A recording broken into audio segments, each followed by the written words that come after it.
Here we go. Here's the screen. This is going to work superbly. Makeup. You know Phil? Hello. Johnny Cottrell, Phil? Yeah, Yeah, good mate. Good. South Burma. Oh yeah. How's it going? Yeah. Good? Yeah, good. Yeah. Oh, good to see you. Won't bring me coffee. Nice to see Lukey. It's my manager. You want that, don't you? Yeah, I do. No, you have it. You probably need. I'll get one later. We could fucking get online, get a sponsorship there, get some free coffees coming in. We might have to do a shout out to Bacchini's. Actually, I'm. Bacchini's. Have you heard Cash of for the, comment? Have you heard of the Peter Pub at Lawn? Yeah.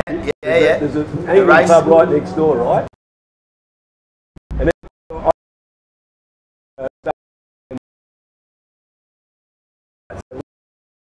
Angling pub. It's good.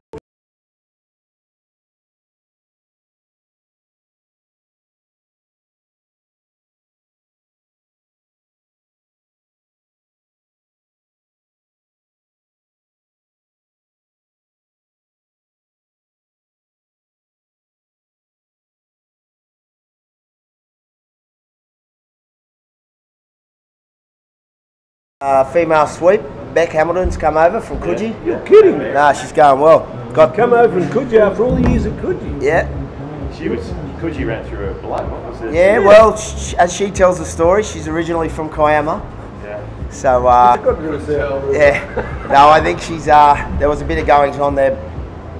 People weren't happy and there was a bit of shit went down, so. As they do in certain. Yeah. So you've changed like Lawn did, mate. We had a policy, NCAL. No chicks at Lawn. Oh, well. We've actually got two women's crews racing this weekend, and we've got a junior crew each next season for junior women's, so it's exciting. Yeah. Yeah, Johnny's in the edge. Who you sweeping, Oh, Don? yeah. They got, Who you won the sweeping? world, got second in the Aussies last year. I'm in the ASRL, I'm one of the blokes. They're in Okay, yeah. I the know three you. top crews at the moment. Yeah. The Allura, Northcliffe, You do a good job, you guys. Rowan with Talibot. They're the three. Okay, cool. Yeah. Army's Yeah, probably nice. running fourth behind them.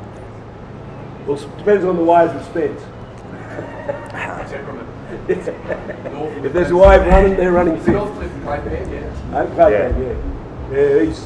They're good crew, but it's Allura, Edge, and those three have been. They were first, second, and third at the Aussies, first, second, and third at the Worlds. One of them Sheilas in the auction, she's won 4. Sarah. She won 3 in the little bar. Yeah. Is that right? Sarah Western. Mate, just sit down here and take your spot, mate. Queenslander. Are you going to win today, by the way? The Interstate? It'd be nice, wouldn't it? Well, it'd be. Not New South Wales. Well, Charles would be happy.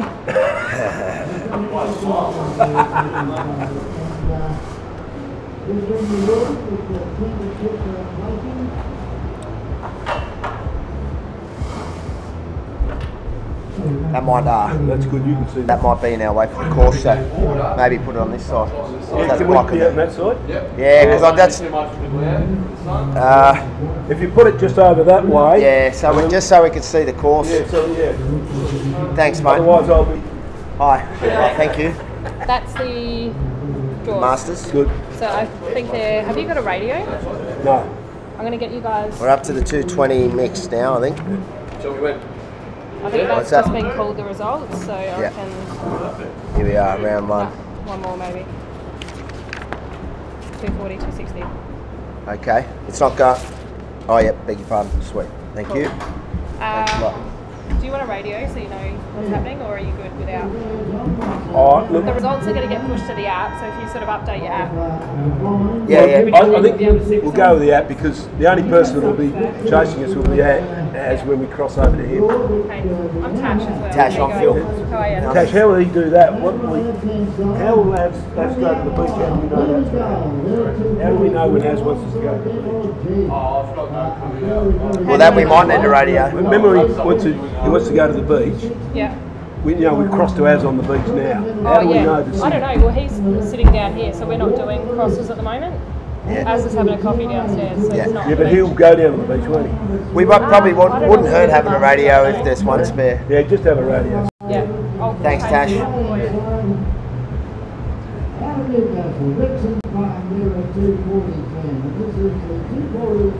5 minutes or so. So have you got the apps? Can you see the apps easy? Yeah, you just got to go back and forth. 240 and 260 mixed. We've got Bernie Gold, the Long Reef Vets, Anglesey Team A and Dixon Park. That Anglesey Team A, Bernie, Yeah. That Anglesey Team A is about 70 years up there, 280s. Yeah. They've outlived everyone. They just, it's the only crew Anglesey you've got these days. Where are you staying, mate? Just round the back here. Is that where is there a lot of rowers around? Like, there's not a lot of accommodation so close. We got it quite easily. In a house or a hotel? House, a little house. Yeah, B&B, yeah. It costs us $600 for the 4 nights. There's 2 beds. And look, it's old, but it's comfortable. And it's not too far away. Walking distance. Yeah, no, it's... You're not going to have dinner, are you? Liquid. Yeah, no, it's a bit of fun. I got in the shit last night. We had the live stream yeah. on the bar, and Yeah. I was I saw when it kicked off. but I was giving. This is a recipe. I just went. Well, and I went. They said, "Oh, the St Kilda under 90s won the world title." So I said, "Big deal." Big deal. Like, now, this week come up to me, Frankie. We appreciate you talking about St Kilda. But the girls had seen that, and I went, "Yeah, okay, Matt, I'm really sorry. No, I'm not." Kill them with kindness. It's an absolute fucking waste of time. Oh yeah, The that. world. I heard with a wind fuck today. Yeah, but they're Nah. the only races that are decent are the women's open Yep. and probably men's open. Yeah. Australian trial as well. Yeah, It's a lot of travelling, eh? well, a lot of crews said, look, we got in the shit for that too. But no, the week after.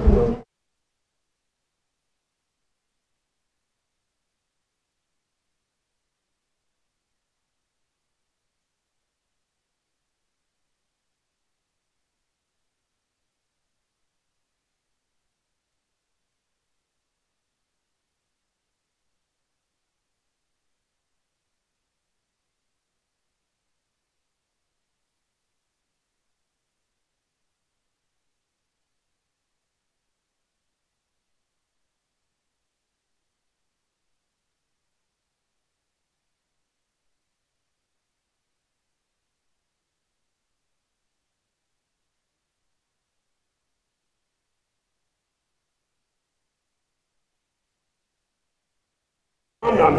So,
a Team Navy going many years strong. Also, Destination New South Wales, Sutherland Shore and the Allura Surf Club. Back to Griffin and Tom.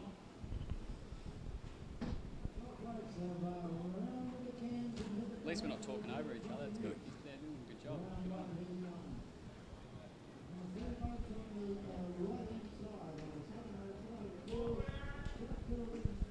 You said all good, I think? All right. No, you can take charge.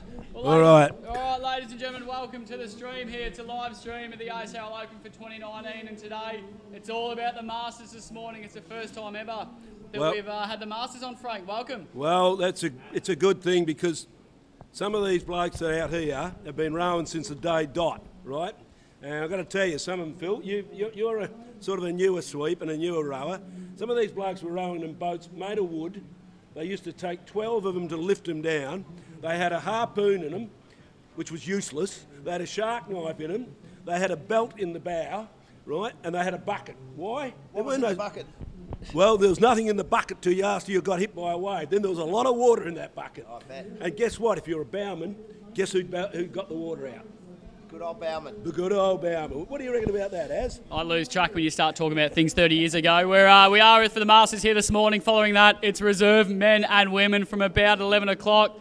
And then after that, we are going to go on to the Interstates. We just got to do a bit of a preview for a few minutes as we start to get the cameras ready to go. The Masters have started. We're probably 4 races in at the moment, but 51 Masters crews, Phil. And obviously, we've heard a bit about Frank and I over the last few years. We've got a new fresh face on your right-hand side of the screen. Phil, welcome, mate. Thanks, Aaron. Yeah, it's good to be here. Last few seasons, I've had a Masters crew, and it's a shame we're not racing today. But it's good to see these guys out there, and I'm sure their friends and family around the country are pretty stoked to watch what they do. And conditions, mate. Allura has turned it on. Mate, you got to feel sorry for Shell Harbour, don't you? Look when we went to Shell Harbour. Poor old Shell Harbour. On. Hey, don't worry about Lorne. We had a wave, mate. We had a wave at Lorne. But no, Shell Harbour, the first day, remember going up there, and the first day, it was just coming out of the skies, and these poor old Masters. You know, we used to call the reserves the crash test dummies, but no longer. Even the Aussies this year. Well, last year, wasn't it? Yeah, it was every year. And conditions, Phil, maybe a couple of foot coming through on the sets. It's expected to stay similar than build throughout the weekend. Yeah, I mean, it looks pretty good here, but I think there's a bit more punch in those waves than it looks to the naked eye watching the crews go out. The under 160 women started us off today, and they did pretty well. So, yeah, if it stays like this all weekend, I think we'll all be happy. Yeah, we are waiting just for the cameras to get ready to go for the stream. We are live across the world. Team Navy, mate, we've got a number of you strong, and they're here once again. Just see Johnny Hogarth lurking down the bottom there, enjoying the weekend. Oh, look, it's a marvellous sponsorship that we've got. Without them, we couldn't run an event like this. They've been behind us, and Don, this is his umpteenth year in a row he's come here. Loves the surf. And just gets behind us. And as I said, even gets all the medals, mate. He sorts them all out for presentation. He is totally involved in the process of what we're doing. So it's just marvellous to have him. And obviously the funding and support that goes to the ASRL goes to things like the drones as part. You can see the 2 drones setting up here as part of the stream shortly. We've got all the cameras, the finish line technology that we got definitely helps out. And Phil, we got 8 or 9 hours here today. So it's the first time ever we've gone all 3 days straight. You got to save your tickets, mate. Save that voice. Yeah, it's going to be tricky. Let's see how I'm sounding at the end of the weekend, and yourself, Aaron, after yelling at the crews all day. It's going to be, it's going to be interesting. My voice gets a bit croaky at the best of times. So the great thing about the commentators that we have, plenty of us are actually racing as well. So I know you can stay up here for most of the day, Frankie, but I'll be racing today and tomorrow, and you've got a reserve crew as well today. Yeah, I'm later on in the day with the reserve men, so yeah, looking forward to that in the northern area. And Az, you've got to tell the world, what are you doing, mate? Who are you sweeping for? Just got the Summon and Stingers, but mate. What about in the Interstate? Yeah, making my debut in the state team. Tell us about the Stingers, mate. How long we got? We got 9 hours. They're probably in bed still at the moment in their room, but training is all about cancelling training and doing bakery runs to Bex, and it's what we do. We live and breathe it. But no, the girls, they love it. They were itching at the bit last night when they rocked up from the airport, and it's probably the first major event for them. It's my first time sweeping here, so make sure you watch that Summerton boat coming through the line first, mate. Yeah, look, mate, but I just wanted to also ask Phil on a serious note. I hear Phil was telling me earlier on about a legend of Bondi, who passed away. Phil, can you just go through? I think the Masters being here, we should recognise people like. Yeah, so a couple of weeks ago, Andrew Winky Winters from Bondi Surf Club, and a lot of you guys know him out there. He was a legend. He passed away after battling an illness for a while. He was a good man. He's won world titles, Australian titles, national state titles, and sad to see a good man pass, but he was everything surf boats right to his funeral. He had a big sweep ball in the church. It was a great send-off for a great man. Yeah, nicely said, mate. And we were just talking last night at the officials welcoming that we were looking at the starting list as part of the front bar we had. Yeah. The last under-19 female race at the Australian titles, Avalon Beach won, and do you know who swept him? Ricky Avalon Beach Miller. Beach. And you guys, you don't understand. You got to use roundbacks. You got to use roundbacks. You got to use roundbacks. I don't know why you got to use squarebacks. They have made the state team. Avalon Beach have gone once again. So great to see the under-19 girls.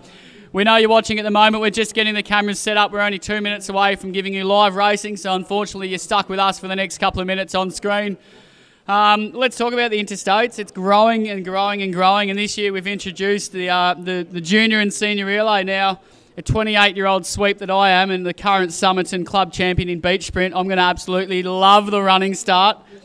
No. I'm going to get 2 lengths on all of them. No. Got to tell you, mate. You whippets that get out there, really, us older sweeps, not that I'm sweeping anymore, but I can imagine if Jeffrey Matthews was running against you from Lawn. What about that Scott Tannehill bloke? Well, how's his hip? And knees and shoulders and heart and lungs. Yeah, so I think, but you've got Jackson Costa can run too. He can, don't worry about that. No, I think it's it's a great concept. Look, one thing about what people don't understand, may understand or don't, the ASRL is a proactive organisation which is trying things ongoing. I mean, it introduced the state team, it's introduced racing, and now we've even got mixed racing today, haven't we?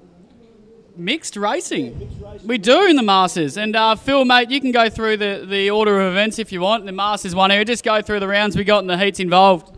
Okay, so we started with the 160 women. They have one heat.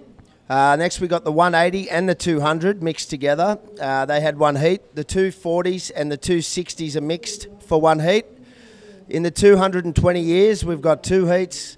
There's 2 heats of the 200 years in the mixed, and then we have 180-year male, 2 heats of those, and the young fellas, the 160 males. There's 2 of those, Frank. Yeah, there's 2 of those, and I've got to tell you, when you look at it, I mean, gone are the days when we used to have the 120s and 140s, because those guys are rowing open men and open women. They just blitz them, wouldn't they? Yeah. In those days. Hey, listen, mate, you had the great legend of lawn rowing down at your way, didn't you? Tommy Cross. TC. Tommy Cross. This was his day, wasn't it? Him and his crew, wasn't it? He loved it. He loved it. How's Tom? Has he come up? Tom hasn't come up. He's doing well down there in living in Geelong, doing pretty well. Shout out to Big. Watching if you can. Oh yeah, no, Tommy will be watching. Otherwise, his whole family would be getting him on it. Yeah, true. But no, he was a legend. I don't know how many they won, Aussies and all that. Yeah, beyond count. I think towards the end they had a few subs, and it was a crew of about 7 or 8 of them over the course of a couple of decades. But they're a great crew. I've got to tell you, I trained Tommy and the Lawn boys when they were good. There was Tommy and a few of the others. The first 30 strokes off the beach, they were awesome. They were just unbelievable. Then they'd die in the arse. Yeah, I think their motto was get away quick and hope for the best, hang in there. But most times out of 10 it worked. I got to tell you, we used to train down at St Kilda, and I didn't say much because Al used to sweep them in the races, and I used to just train them every now and then. They used to get out there, and we go off, and the first 30, every time, even if you stop the boat and have a rest, all right, we're going to row again. 30 strokes, off they'd go again, wouldn't they? Yeah, they just never forgot how to row. I guess the body started to slow down, but the mind kept telling them to push on, and it was pretty impressive to watch. I remember once as a young fella, just finished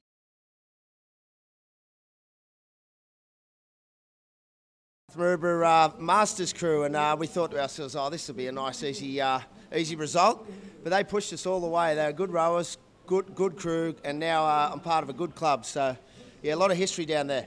So which club did you start at? I started rowing at Bronte. Bronte? Yeah, made my way to Bondi. Who swept you at Bronte? Peter Bonham. Yeah, the great Bono. some may know him. He's had a few famous antics over the years, but well, actually, speaking of legends that have gone as well, poor old Zipper Conlon, he passed away in the last 12 months, and he was a good sweep at Bronny, one of the greats.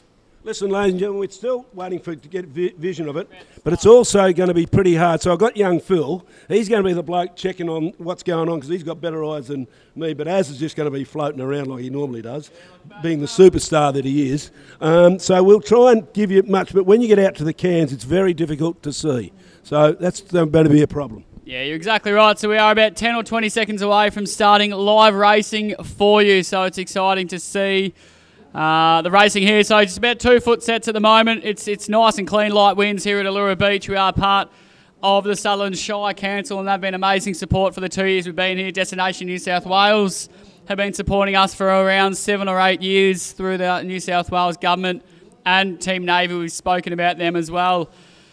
I'm going to leave you two, B, and go for a little bit of a stroll, I think. I think it's almost second coffee time. And get used to this, mate. Get used to this, Phil. He just takes off. Takes off like a bat out of hell, mate. I'm sure if you've been across the Facebook and stuff, you will know how much work Aaron does. He's a tireless worker, and it's good to have you guys in a great city.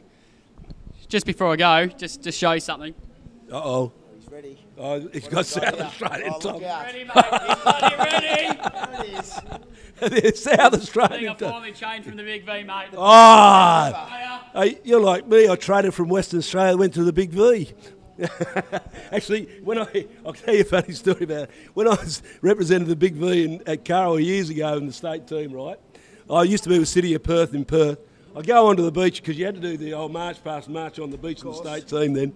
Well, all of a sudden I'm walking on the beach and they're all booing me, you know, and all these people, there's all these Western Australians, you bloody Victorian, you Victorian. But I got to tell you, mate. Don't forget. Hey, I got to tell you, mate, the big V's going to be all right in this interstate too. Well, it's the best racing, and it's a great honour for those crews to make those teams. And you know, there's.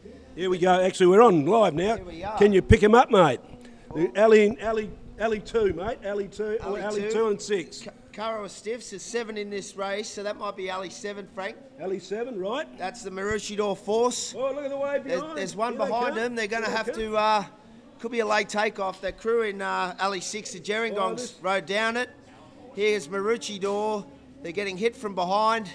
And up in Ali 2, we have the Curraway Stiffs. Is that Curraway there, sideways, and they're rowing to the line in Ali 6 and 7. Well, I've got to tell you, mate, that's close. I reckon Ali 6. It looks like Gerringong. You could be right, Frank. Ali 6. Yep. Wow. If that's the start of the day, mate. Well, plenty to look forward to, Frank. Yep. It's going to be a great day. Once this sun gets out of our eyes, we'll be able to see what's going on a bit easier. Oh, absolutely, mate. It's going to, as I said, it's so clean out there. And the other thing about the waves, look at this bloke's just broached too. Yeah. The waves, a good sweep. They'll have a ball out there, won't they? Oh, it's fantastic. I mean, it's going to be tricky. You probably want to either row onto something or row hard across that gap. But if you get stuck like I think it was Maroochydore there and get hit from behind, it can make your day tricky. Yeah, what's your calls? You know, like you see the start of the race, and we all hear about the starters' hands, but we don't really hear much about what are the sweeps thinking, what are they saying to their crew, what do you say to your crew on the start? So I guess it's just about trying to keep the boys calm, but make sure they're switched on, ready to go. You know, keep breathing, keep loose, don't over tense or tense up. Obviously, the bow pair have a job to pull the nose north and south, and the strokes are either watching the gun and keeping an eye on the check starter. So everyone's got a little job to do. My job's just seeing what's coming and obviously try and assess what's ahead of us. But, you know, out there today, you want to put your foot down off the start, but you can be the first to get hit too. So it's also something as a sweep, and I'm just talking to the masses that don't understand much about what happens at the start. But when the sweep, when he runs the boat out, right? There is a technique of getting into the boat when you try to hit it when the oars are in the water, don't you? Correct. How many times do you miss that? It's as a rookie sweep, I guess my job was my aim was just to get in and not let the boys down and be left on the beach. So, Yeah, but there's interesting techniques across the different ages of sweeps. There's the slide in, Yep. the bum over, Yep. the hop in. Yep. So we'll probably see a few more as the weekend goes across. All right, mate, we've got a race coming up. Who are in it? You can see that. Okay, we've got the 200 mix. We've got the Noosa Heads Emus up in Alley 1. North Cronulla Vets in Alley 2. Strong club, North Cronulla. Swaney sweeping them? Not sure at the moment who's on the back of that boat. We've got Woolgoolga Longstrokers, the Bilgola Older.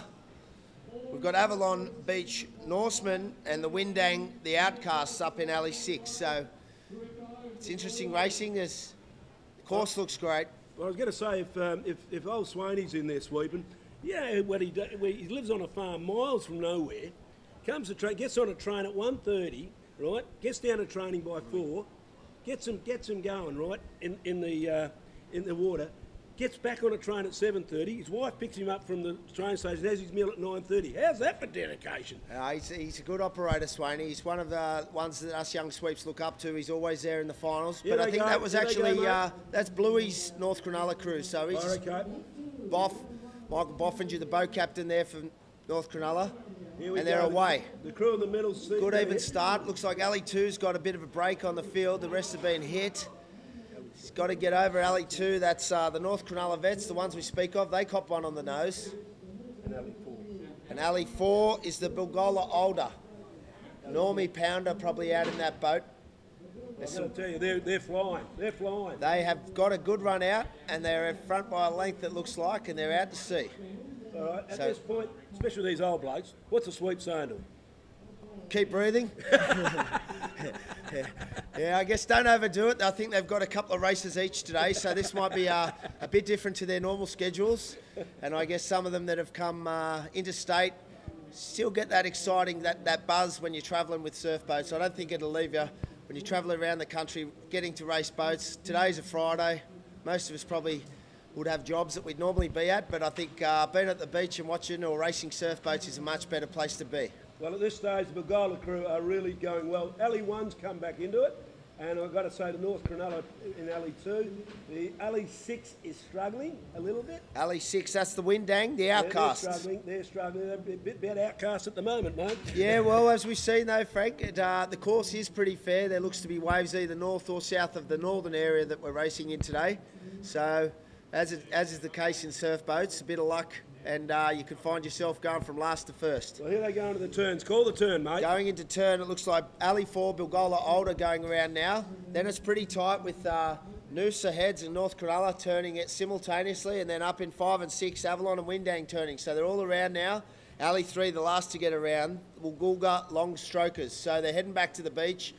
Bilgola are flying. Oh, mate, are they flying? There's plenty of run out there. I reckon they've had a few cups of coffee this morning, those boys. Ready to go. They would have been set to go by late last night, I reckon. May have to get the drug test as a test then. What do you reckon, mate? What time do you reckon they went to bed last night, Frank? Oh, mate, 7? Race night? Yes, I was going to say. So here we go.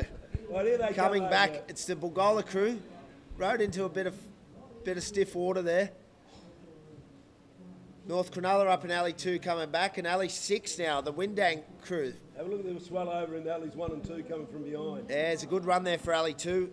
North Cronulla, they know these conditions. They're training out here all the time. Good runners up in Alley 1 and 2 there, but bit of a wave behind. oh, it's building up. This is why we love surf boats. Look at this. This is it. There's a chance coming through the course in the middle there. Is that Alley 3? If he gets this is what we're talking about. He's working hard. It's hard to see into the sun there. Alley 1 and 2 are on a wave. Crew that was leading the whole way looked to be rowing all the way to the beach and might even get a bit unlucky. But have a look at Alley 3. Dead last. Look at where they are now. Woolgoolga. Yeah. So we're rowing to the finish line. And poor old Bilgola. Noosa, North Cronulla, looks like Noosa there first, North Cronulla second, and Bilgola racing in third. They led the whole way and then come back into that break. They didn't get any luck, so. Well, that's the sport. That's why so many do it. That is the sport. I mean, that's why you have 320 odd crews, because everyone thinks we got a chance. Especially when there's a wave on. I think we all love it when there's a little bit of a bump, because we are surf boat rowers and we want to show our skills in the surf.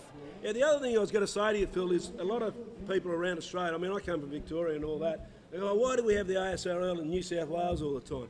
Well, I've got to tell you, and for the other states out there, if you want to get the ASRL Open at your beach, and I include Daniel Andrews in Victoria, the Premier, Good morning, Daniel. Throw up the money, all right? Because that's what Destination New talks. South Wales. Yep.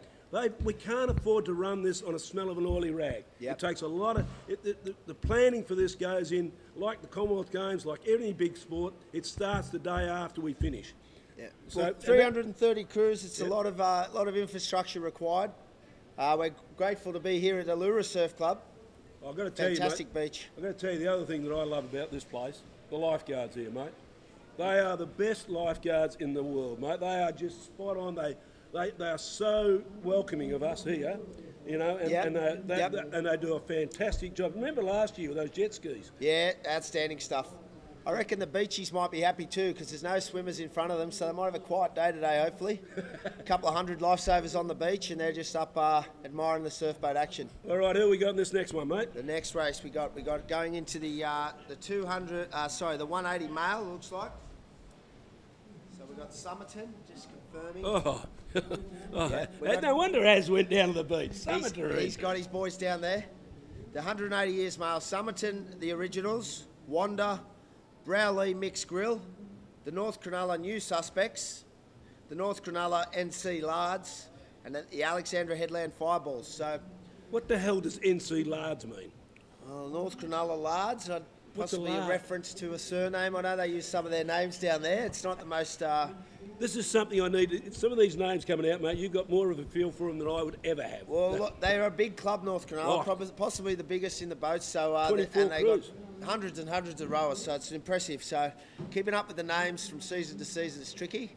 Oh, absolutely. It's funny with all these names come up. I mean, we have some really interesting ones at Lawn because you got the Lawn Pounders and the Lawn... Growlers. Well, yeah, there's an interesting one. Yeah. The Lawn Seeds. It's become a part of the sport now over the last few years, the crew names.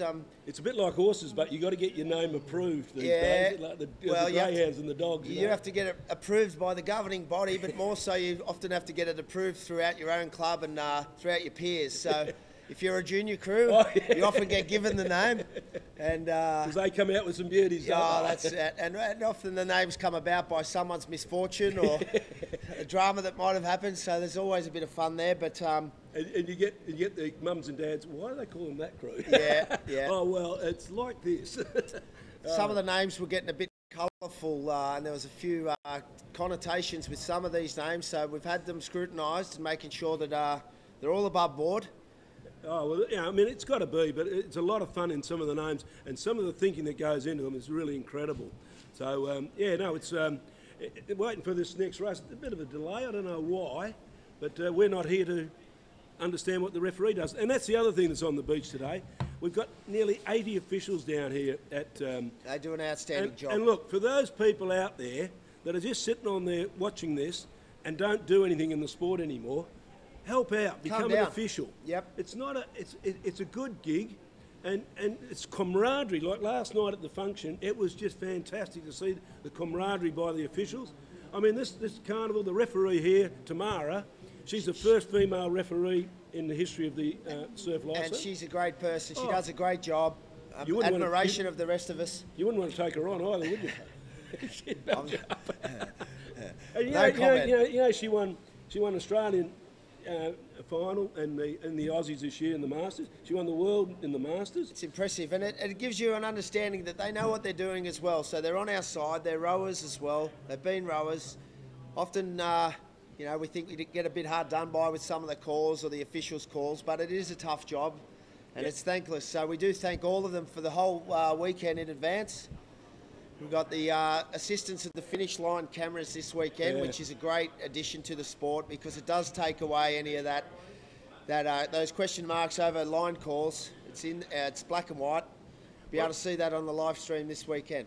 And the other thing about it is all organisations are run by people that are dedicated. This is a volunteer organisation. No one's really getting paid up here. And it's been over the years. You had Bert Hunt standing down last year after 10 years. He's the one that introduced the cameras and the starting lines and all that.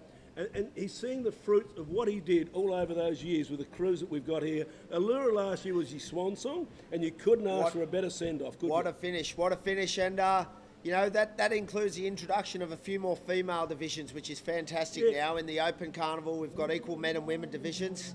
We've got the under-19 and reserve women joining us now, which is fantastic. I mean, personally, in our club at South Maroubra, we've just copped 2 of those crews, 1 in each division, and the under-23 girls as well. So it's good, but yeah, it's come a long way.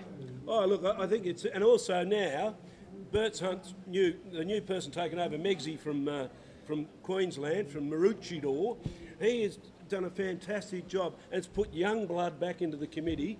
That means we'll get people with fresh ideas, coming up with new innovations. It's a bit like the commentary box, Frank. Yeah, mate, yeah, that's what it's all about. I'll retire me off pretty quickly. No, you can't replace the greatness. There's a wealth of commentary experience all around the beach, so it's good to learn from the best. Here we go. Here they go. Under 180 mile. We're away with... looks like Somerton in alley 1, Wanda in alley 2, Browley in alley 3. They're all pretty even off the first 10 or 12 strokes here. A little bit to negotiate. Alley 1, alley 6 got hit on the nose there. Now it's building. They've all got to get over this one, and then we'll see what's happening. Somerton will get out clean on this. Alley 3 got hit, alley 4 got hit or checked. Yeah, Somerton got a terrible start, and look at him. Well, there's one coming out the back now. A couple of them have to get moving. Alley 3. Here we go. Alley 3's copped that on the head, and alley 4 scrape. They both scrape over. That's great stuff. Good control.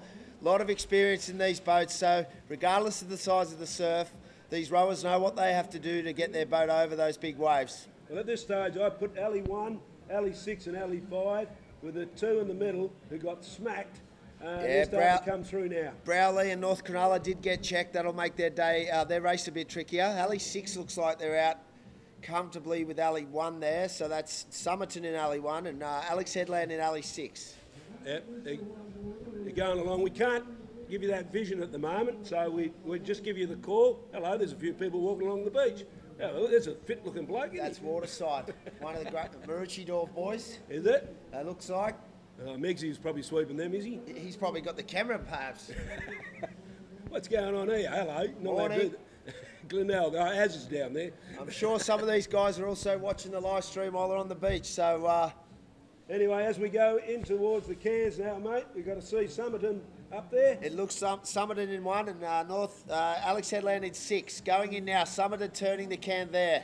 Yep. And then alley 2 is Wanda. Yep. And alley 6 as well. So the far ends are getting away on this one, with the middle being hit through the race.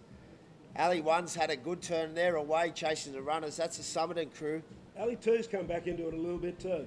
There's plenty of water moving out there, and here goes alley 3 with the runner. So I guess you just got to take your chances when the water comes underneath you. I reckon there's 4 boats in with a real good chance if a swell comes up. Alley 1 looks like they got on the top of something yeah, there. There's one out the back there. I think they're a bit far away from it. Yeah, we can. Unfortunately, we can see it.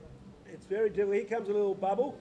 Here comes one for alley 6. So Alex Headland, they'll lift the rate there. Alley 1, it's hard. They've just got in the sun. Alley 2, watch this. Wanda, alley the 2. home beach. And alley's 1. They know their way around this track. Well, there's alley 1, looks to be building nicely. Hope he's a good sweep. 1 and 2.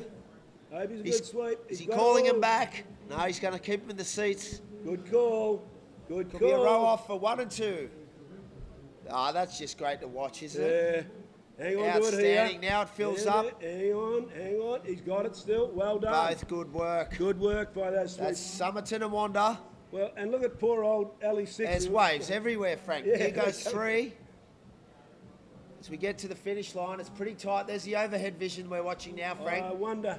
They're just going to sit them to the line, save their juice. Wanda's trying to get the Look points. at the one out the back. Look at the back. He's broaching. He's held it. He's held it at this stage. Oh. There's a crew at alley 6 sideways. That's Alex Headland. They've got to get that round. They've got to get it inside the finish flag. Oh, the poor old bloke in alley 5. He held it really at the part, and now he's just, there we go. We got a bit of little structure collision damage. here, is it? Bit of structure. Looks like North Cronulla. Oh, he's just clipped his sweep oar. Wow. Exciting, mate. Exciting. This commentary's hard work. Gets you excited. Hey, mate, you'll have no voice when you go to sweep, will you? Oh, that'd be the pits. I'll work on hand signals. As North Cronulla just finishing the course now. For those new to the sport, you have to finish inside the course with the rowers and your hats intact. Can't hit the finish flag. Well, and it's all about points, Frank. They want to qualify. They might have not got the best result in this one, but they're not out yet. the big thing about what you're saying there is if something happens in the surf, you must finish with 3 oars in the boat, three rowers with caps on. Yep, and that's about safety. Yep. I believe if your boat rolls, you used to be out, but now all rowers have to come back to the boat. Yep. Yep. I was eliminated one year. We thought it was the 3 rule. We got 3 of us and we got our boat back upright, but as the boat rolled, all the rowers need to come back to the boat, and that's good. Good that safety's paramount in this sport. Yeah, absolutely. So who we got in the next one, mate? We got Jan Juck. Juck. Kempsey Crescent Tips, Redhead, Dicky Prime Beef, and the Currumbin Crusaders.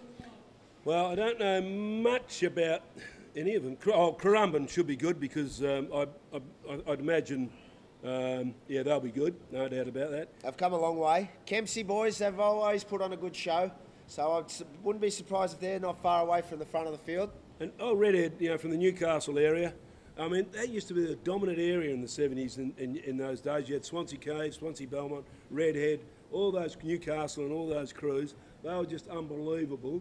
It's a great part of the world. I mean, the greatest rower that we've ever seen, well, you probably never saw him, but we know about was Ken Murray. One of the greats. There's a great overhead shot, Frank, we're watching on the screen now. This is give you an idea of the conditions. And they're just about ready for a start again. Jan Juck up in alley 1. Flag's up. Kempsey Crescent Tips. The flag is up, the gun's up, and they're away. Good start. Bit of a swell out the back now. Yeah. You can see from the overhead what they're going through at the moment. First one they hit. And negotiate that first one. Yep. There's another one to navigate over. Little one here coming. Alley 6. They get forward and over. Yeah, a little bit of. There's one more for coming alley up 2. there for alley 1. Alley 2. Alley 2, bit of a tickler. Here they go. Whoops. Yeah, they copped a bit of water, but they're safely through. That's Kempsey Crescent Tips. Yep. Alley 5, Currumbin Crusaders look to be striding away now with some good long rowing. Going over a big green one now. They're flying. They're flying. I did see some of those blokes in the car park earlier. Yep. They're all 6'6", so Recruiting well. they do well all over the field. Yeah, right. You see a nice shot of the waves coming through. You see they're pretty even on the screen, aren't they? They're coming through. Yeah, we're facing south there for those that aren't familiar with Sydney, looking down towards Cronulla. But just gives you an idea of the breadth of this carnival. It's certainly a beautiful day down here, and we've got some lovely conditions for it. Alley 5 look to be back to the water now, Frank. Alley 5 look to be just sitting comfortably, rating their... They're smoking. They're smoking. Look at them go. You always know if you're up against Currumbin, there's going to be someone good in that crew. Yeah. It's a strong part of the world up there in the boats. Oh, hang on. Although Alley 2's come back into it. They're Kempsey boys, I did call that. Simultaneous, so it's Currumbin and Kempsey turning. Probably just Currumbin in front. They're up and out of that turn now. I tell you what, the Kempsey boys got a good turn, a real good turn. They turned pretty well. Now you've got Jan Jucker in alley 1 or last. In alley 3, who's in alley 3 there? Alley 3, we've got the Redhead team, Yeah. Newcastle boys. Well, a couple of those crews will need away, but certainly from here you can see Currumbin and the Kempsey boys. Yeah, they're showing us a clean set of heels, I think, Currumbin, at this stage. Rowing nice and long. There's a runner, though, for Kempsey here. Yeah, here they come. The rate comes up. Now they're off the back. They'll be starting to be hurting now, Frank. Oh yes, they'll be calling for it now, won't they? Calling for oxygen, I reckon. Oh, 180 miles there. 40 years old. I guess it'd be a... Here's one Here for we go. Kempsey. Kempsey now loading up. If they get this, it looks like it's filled up for them. Can't see with the sun there. Yeah, there's one out the back. I'll tell you what, Kempsey just missed that one.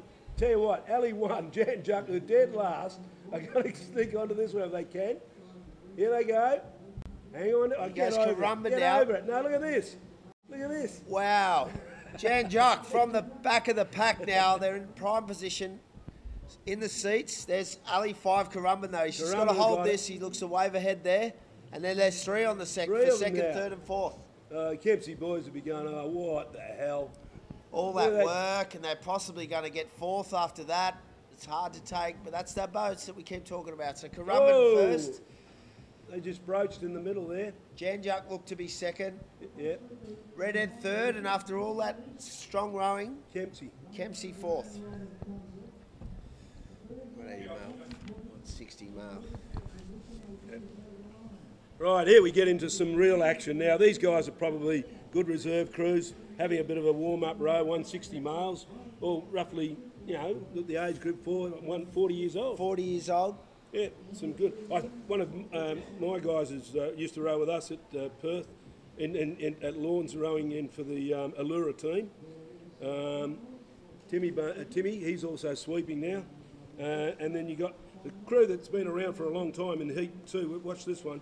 Is going to be, this is the 160 miles, going to be the City Black. Yep. They've been around for years, these boys. We'll see them in the second heat. Yep. They're in Alley 2. So who we got in the first heat? The Dickey Flashbacks. Port Kembla, Glenelg, Cronulla with the lot, and the Stockton Dad Bods. That's a good name, the old Dad Bods. What's a Dad Bod? Well, it's reference to dad body, so it's someone that sort of hasn't kept up the gym appearances, a bit softer on the outside, but you know, it's quite attractive, I've heard. Good to see. Glad there's no shot of my. Glad there's no shot of my body. Well, they possibly could put you in the dad bod category, Frank, with all due respect. Yeah, I reckon I could. Thanks, Baz. Thanks, man. You all right? Yep.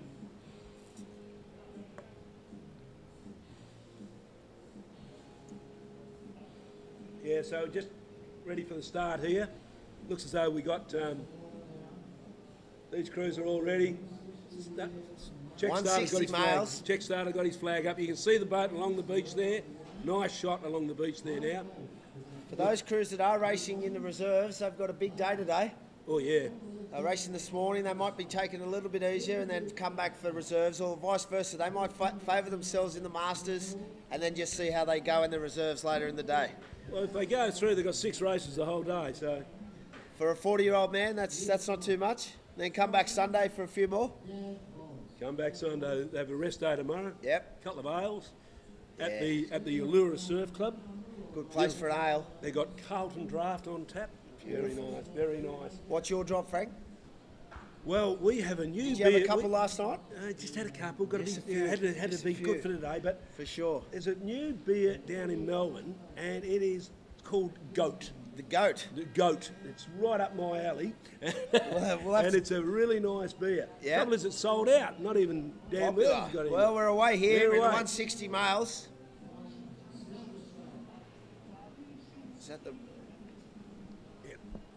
1, 2, 3, 4, 5. Yep. Dickies.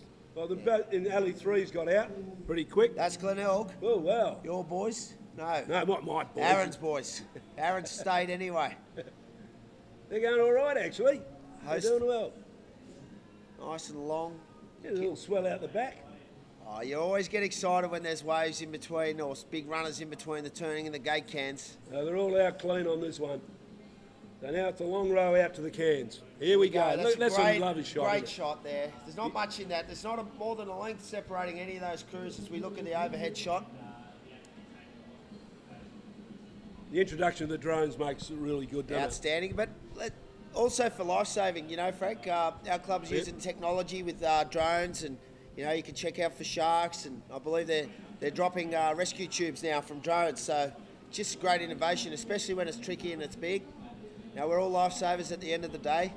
Oh, look, that's you're dead right, and that's why I keep saying to people that, you know, it's something. You know, a lot of people go, boat rails and all that. Oh yeah, they don't want to be lifesavers. Well, I've got to tell you, the reality of it is, it's when you do those rescues, and you've pulled someone that's been in deep trouble, and you get them to the beach, and they look up at you like, thank you very much. Yeah. And that's what we're there for. It's a rewarding feeling. I mean, we never switch off from being lifesavers. I'm sure all of the guys out there, a lot of them, I'm sure, I know I have, and you probably have, that have made rescues or preventative actions just when we're training off the beach.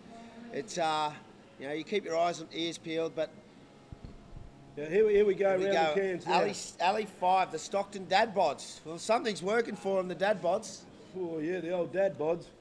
That's Callum on the back of that. He's a lovely guy. We ran the ASRL Open Stockton for 3 years in a row. Callum was the president. Great bloke, lovely bloke, and done a real good job up at Stockton. What we can say, though, Frank, after seeing a few races, is that it doesn't matter where you are right now because there's enough out there to change the results right on the line. Oh, yeah. You think Callum would be thinking, going, oh, yeah, no, and then he'd be looking behind going, oh, no, there's one coming for him. Here they come over here on the Ellie's one. Look at this. Building up there, but I think Callum's got one under him coming. He should have one. It's just gone underneath him now. Ali 1 there. He's got this one coming up. That the Dicky flashbacks. Dickies? There's something there for Dicky. They're still working. Nah, they're off Are they the getting back over that? Nah. Well, Trinella with now they're onto it. That looks like Glenelg. Oh, 3 of them are on it. Dicky, Glenelg and Stockton, is it? Yep. What a finish we've got coming up here. Here they come to the beach.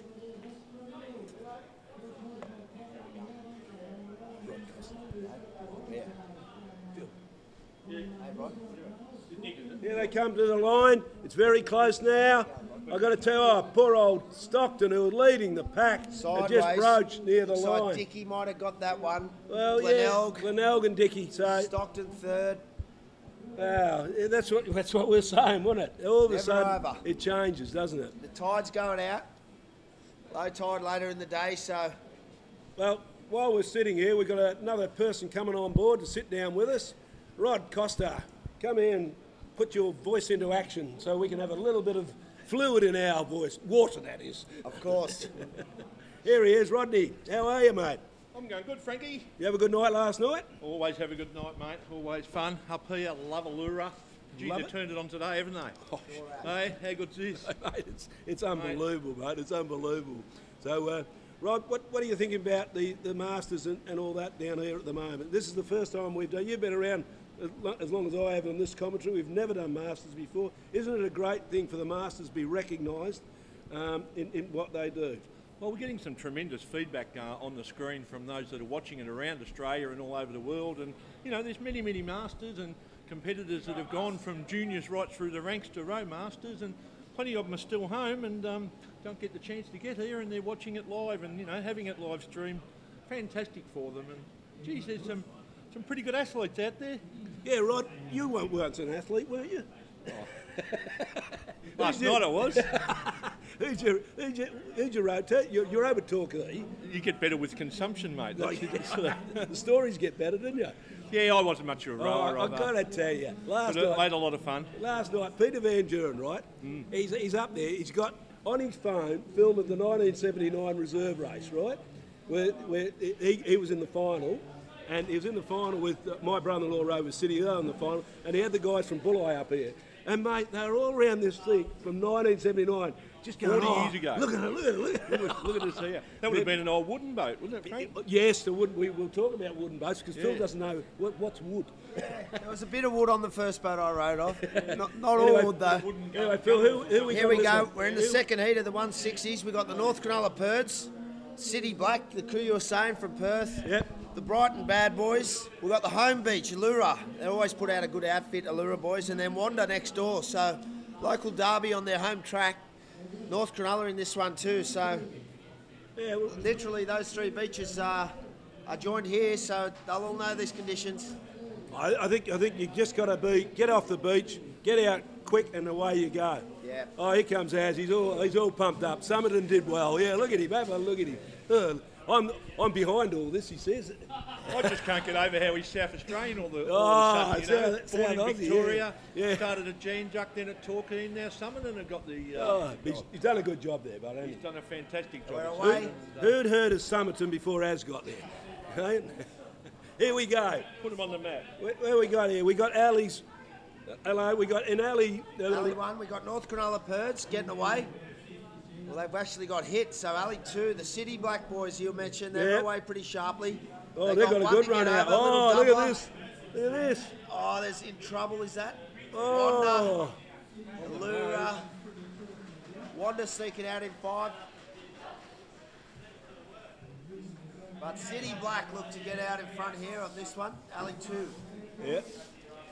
So, Rod, you've seen this a bit. How are your eyes doing out there, Rod? It's pretty glary out there, Frank. I'm actually waiting for the sun to go over the yard arm. I reckon we've got about another hour and the sun's going to be on the balcony here. So it's going to be a sensational afternoon. But a bit hard to see. Aaron's going to jump in. There's one more coming in too. Yep. There's one more coming in. Who's coming? A newbie. Okay. Rightio, we're doing a swap. I'm going to have a rest. I'll get in. Yeah, thank you very much. We're just doing a bit of a swap here. Apologies. Look at that drone shot here as we're watching the live action here on the live stream, mate. Look at that work. Great blade work there at the bottom in number 1. Yeah, a bit hard to see with the glare, Aaron, but I think you're in the right spot, mate. But it's really a sensational coverage with the drone, isn't it, mate? Where were we before we had drones?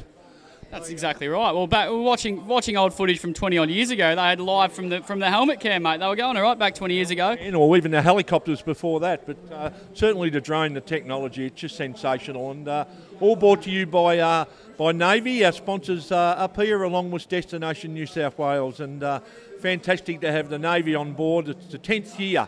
And, gee, they've been fantastic for surf boat rowing all over. Now, I've just sat down, but I'm assuming this is the 160 males heat 2. Correct me if I'm wrong. This one right here. This heat 2, yes. So we got North Cronulla there closest to screen out in front. Looking good. City Black at the moment.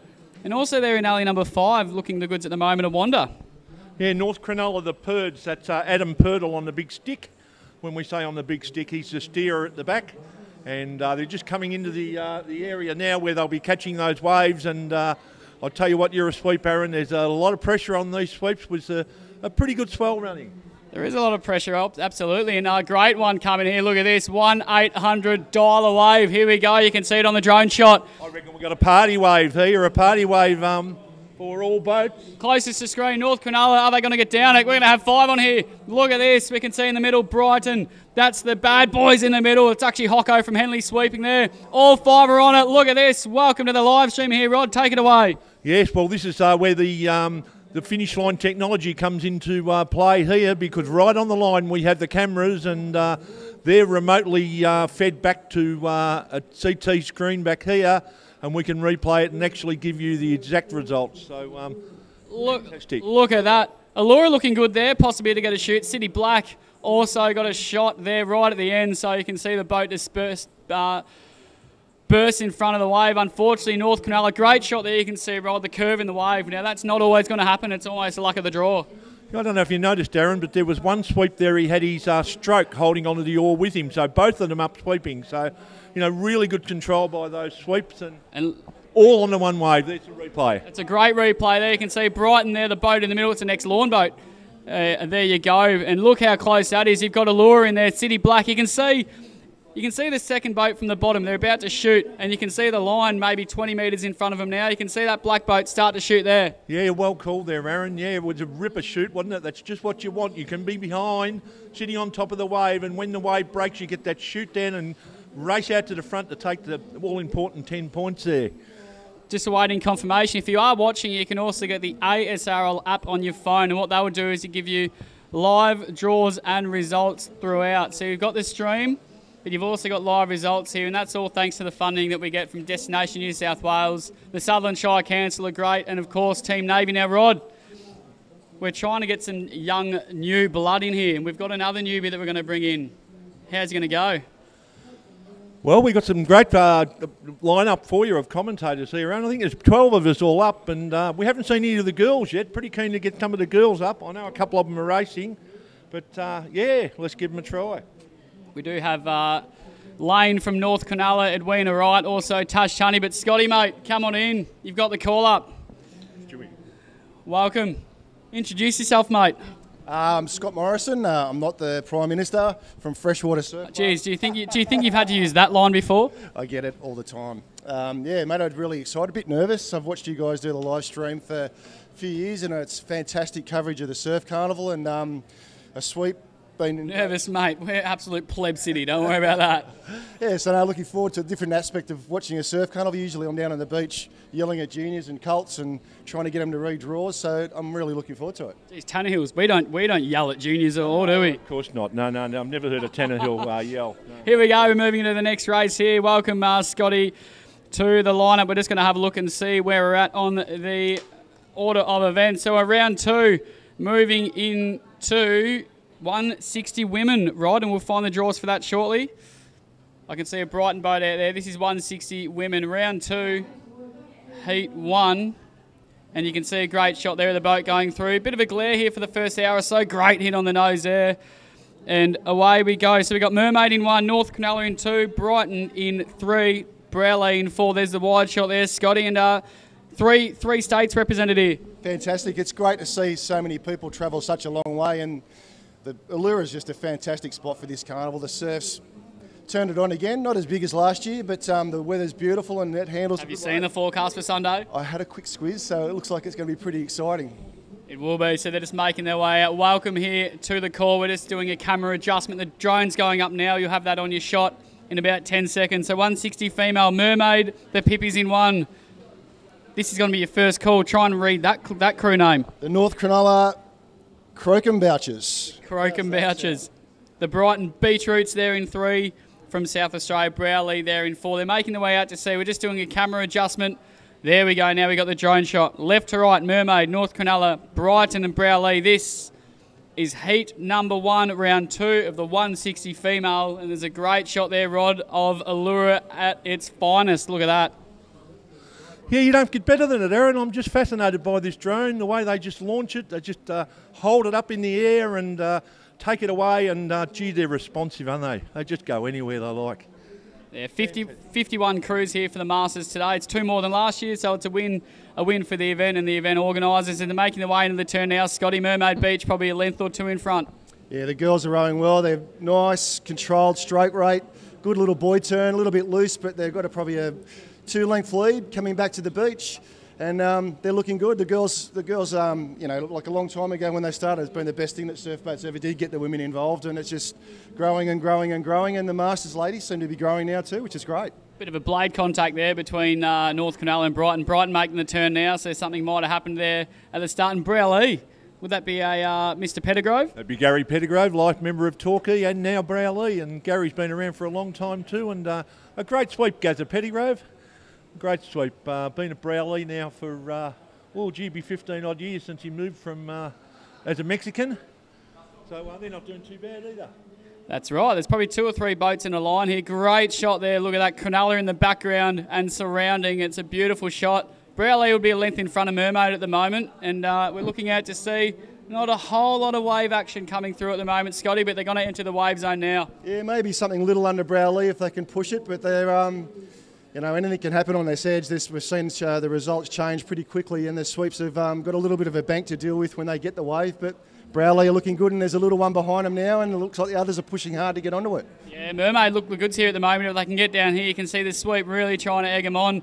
The women there. This is the 160s, round 2, Rod. Looks like Mermaid are going to get down. This Browley have just dropped off. So Browley have dropped off. Mermaid Beach are going to take this out if they hold it straight. It looks like they will. And it's on for second, Scotty. Yeah, it looks like it's Browley up the other end, and you got who's in the middle there? North Cronulla. Yeah, they're it's fairly close. Mermaid have done very well there. They've finished nicely. Sweep's done a good job, kept them straight, and home they go. Here we go. So it's on for second here. This will be Browley and also North Cronulla. Brighton also at the back are going to get down a nice little wave, but Browley from our angle look the goods. You can see there at the moment on that shot. There they are. Gary's put his hand up there. And North Cronulla third. Brighton at the back are going to have one break right on behind them. But that was a 160 females round 2, Rod. And then we're going into the next one. 180s and 200s combined. And typical, Frank leaves, right? And he just takes all the paperwork, takes everything away from us. So we're going to use your right. You use yours. Just a bit of a word there on Browley. Gary Pettigrove, they're from Canberra. They call themselves the Griffin Braves, and the Griffin, I would say, would be Lake Burleigh Griffin, where they train up in Canberra. So Browley was 2 groups really, a Canberra group and a local group. Got to tap into the live stream commentary up here for the next minute or so. We are up here at the moment, and we're moving into the 180-200 round 2 heat 1. We've got Scott Morrison here, mate. Welcome to the live stream. Yeah, thanks, Aaron. Good to be here, mate. Looking forward to the day, and we're up to the 180s and 200s. I'll go through the order of the boats. You've got Bateman's Bay Phoenix in Alley 1, Avalon Beach in Alley 2, the DBs that is, the Avalon Beach Antiques in Alley 3, and the Warriewood Rusties in Alley 4. Yeah, there we go. Looking forward to it, Rod. You're just looking at the starting list here. We are in the live stream all around the world, and Rod, we love the live stream, don't we? Everyone definitely gets around it. Yeah, and I know we've got a lot of folks watching, so g'day to everyone from us here, and Scott and Aaron and Rod, and we're really enjoying your hospitality up here at Allure. It's a bright sunny day, there's a good swell running. We're going to be live streaming all day today, tomorrow and Sunday, so if you're not doing anything, just drop on and watch us and follow the app. It's going to be great. Or if you are around the area here, you can also get down here. Joel and Bathers are going to be here. Scotty, I think we'll look good in those. We've got the barbecue going down here, Croker Oars, the Chiropractics, Sports Chiro Australia here, and also Ohana Merchandise. Look at that drone shot from up above. What a wonderful shot it is there. This is the northern arena of the Masters, Rod. How fantastic is that? The boats are away. Yeah, they're struggling a little bit, Aaron, in the shore here. The boat on the far left-hand side got hit and back shot, but he's getting back into the equation now, so they'll have to... a little bit of work to do. Who is that second one there? Avalon Beach DBs. Yeah, that great shot there, Scotty. You can see the drone shot. Bateman's Bay looking the goods at the bottom. So bottom of screen up, Bateman's Bay, Avalon, and Warriewood. Russ Lamb there sweeping the Rusties.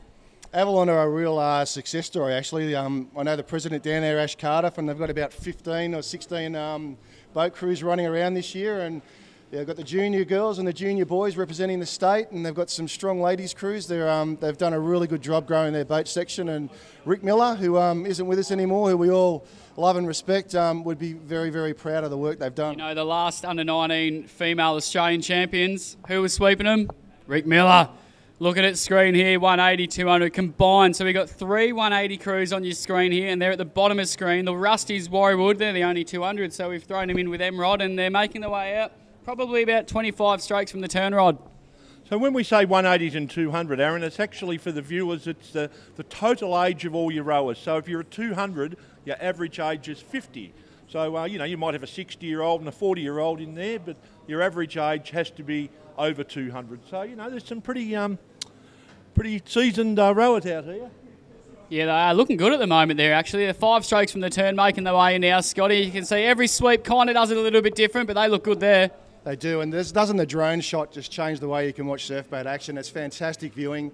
Just instead of just watching it from a camera base on the beach, it's brilliant. And the girls in Alley 1 from Bateman's Bay are looking really, really good. Nice tight turn, and they've punched it out of the can, and they're just in front of Avalon by a couple of lengths. And if you are watching this, the next race is the 240-260 mix, and I can tell you what, there's going to be plenty of stories we can talk about in the next race, Rod. But at the moment, looking good at the moment. Bateman's Bay Phoenix 180 in the white boat. Yes, I'm looking forward to seeing the 260s. The Anglesey boys, they call them the dribblers. Not because they dribble, but that's just a name. But yes, it is. Yes, it is. Average age, there's 3 72-year-olds in that boat and a 73-year-old. So add them up, they're actually 280s, and we don't have a 280 division. So we can always make one. Imagine rowing when you're 72. I can't even row and I'm 28. I'd be happy to be alive at 72, let alone rowing a day. Here we go, focusing on the race again. You can see that the Bateman's Bay just starting to lift the rate a little bit as they tried to get down that one, but not a lot of surf you can see on the drone shot coming through for this race, but the surf is meant to build from tonight onwards. So this morning's Masters, following that is the reserve men and women, and then the big one, the Interstates, and we'll talk about that after this race. Here we go, getting down to now Bateman's Bay. Neil Innes it is on the big stick there for Bateman's Bay, and Neil's been around for a fair while too, and what a great ambassador for the sport Neil Innes is from Bateman's Day. You can just see them on the screen there, and they'll take the 10-points here in this one, Aaron. Yeah, they will. And you can see at the top of the screen, the Rusties, Warriewood. Can Russ Lamb get down it? He won't. I might be a little bit of trouble here if this wave breaks behind him, Scotty. Yeah, it's a bit of a late take-off for the guys, and it's obviously the hardest way to come to the beach, but he's done well. He's held that straight, kept them in their seats and cruising to the beach, and you got the Rusties down the end as well. They're looking good. Bit of a tight finish for third and fourth. He's lost it on the edge up the other end. Avalon Beach crew say Warriewood third, and Avalon Beach looking like they got fourth. We will talk about the Interstates in this little break here, Rod Costa. You must be pretty proud that your young lads in it, sweeping the under-19 boys, world champions. Now they're representing the Big V. Yeah, young Jackson's having a crack. My son, it's the second year running the young boys have been in the Big V, but this is a real new look Big V, Aaron. I'm telling you, mate. 3 o'clock this afternoon, you'll see for yourself. I've heard it all. I've heard it all. This Big V is the real deal. SA's a pretty new team too, mate, this year. You know why? Not worried about SA, but I know you're in it, and I know we're very proud of you to be in the South Australian team, and you're sweeping the young under-19 girls from the Stingers, mate. They're still in bed. We'll get them up soon. Don't worry about that. It's about time you got them up and get them going. They should be revving this time in the morning. No, it's 9 o'clock, mate. I hope they're watching us in bed, Aaron. They could be on the live stream on their phones or the telly in the room. If they stream their phone up to the telly, they're probably, we could say, "G'day Stingers, good luck this afternoon." They're not that smart.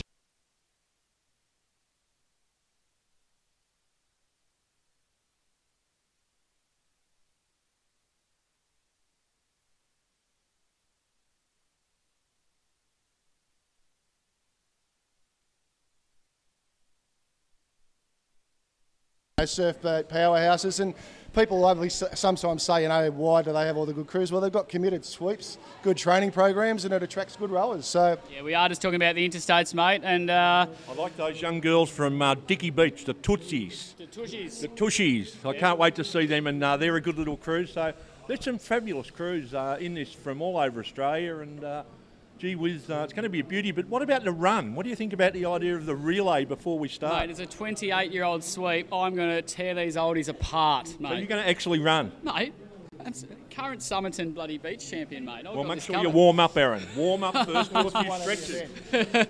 That's exactly right. I tell you what, we're up here for 9 hours, and it is cooking up here. I'm sweating like a pig. We've got to get some breeze up here. Well, we're just waiting for that sun to go up over the balcony there, and we'll get a bit of a relax. But it's been absolutely a beautiful morning up here in the Lura. And if you're not tuned in, well, you won't know if you're not tuned in, but if you are tuned in, stay tuned, because we're going to be on all day, right through till 5 o'clock tonight. And again tomorrow, and Sunday we'll bring you the final. Here we go. Fantastic lineup. We do. 240, 260s on the water now. Left to right, boys. Go for it. I'm heading off. You hold it. We've got Bernie Gold 240s in alley 1, Longreef Fitz in alley 2, Anglesea Team A in alley 3, and the Dixon Park Team A in alley 4. Just some imaginative names there, Team A and Team A. And they're moving out to sea. Longreef Fitz, good start through the break, not much in front of them, and they're all out nice and safely. Yes, that Team A for Anglesea, that's the dribblers I was telling you about. They're in position number 3. And as I mentioned there's 3 72-year-olds, a 73-year-old and a 73-year-old sweep. So how good's that, mate? It's fantastic. The Bernie Gold crew in alley 1 and the Dixon Park crew in alley 4 are 240s, and the Longreef Vets and the Anglesea dribblers are the 260s. And they're doing well for boys who are all in their 70s. They're rowing well, and they're on the pace. They're not getting left behind by their younger compatriots on either side. Yeah, well, for Bernie from Tasmania, and great to see them here, we've got Ian Guest as their sweep. From Dixon Park, Shane Barclay. From Anglesea, David Love. And from Longreef, Bruce Gale. So fantastic to see the guys here, and you can see it on the screen, the line-up there, and that's great. The guys have just put that up. And moving right along now with the program, this is round 2 of the 240 and 260 mixed. All brought to you by Team Navy. And we've got to give Navy a plug because they're absolutely fantastic for surf boat rowing all over Australia. They talk about longer sponsorship deals with sports, and I don't know how long Navy have been around, but they've been fantastic for the sport. And 10 years, Scott. 10 years. It feels like longer. They feel like they're just part of the furniture now, Navy. Well, they've committed for another couple, and it's just such a relief because the sport is in fantastic hands. Oh, this carnival just gets better and better every year. Like last year was just a fantastic carnival. I mean, the surf was great, but just the way it was run and the ability of the crews and just the way that the whole set up and the volunteers, I think it's the best boat carnival in the country every year. Yeah, we've got to give the Ulura Club a plug too. They've been fantastic here, and right from the start they had the work parties, and it takes a good team to set up the beach, and get things ready. You know, they've been planning for months for this one, and it's just fantastic that they've got some great weather, some great surf, and it can't go wrong now. It's we're away. And they're coming back into the wave area now. There are 3 in a line. You've got Dixon Park. The Anglesey dribblers are going Long Reef and Dixon Park on the same wave. Just trying to get over it.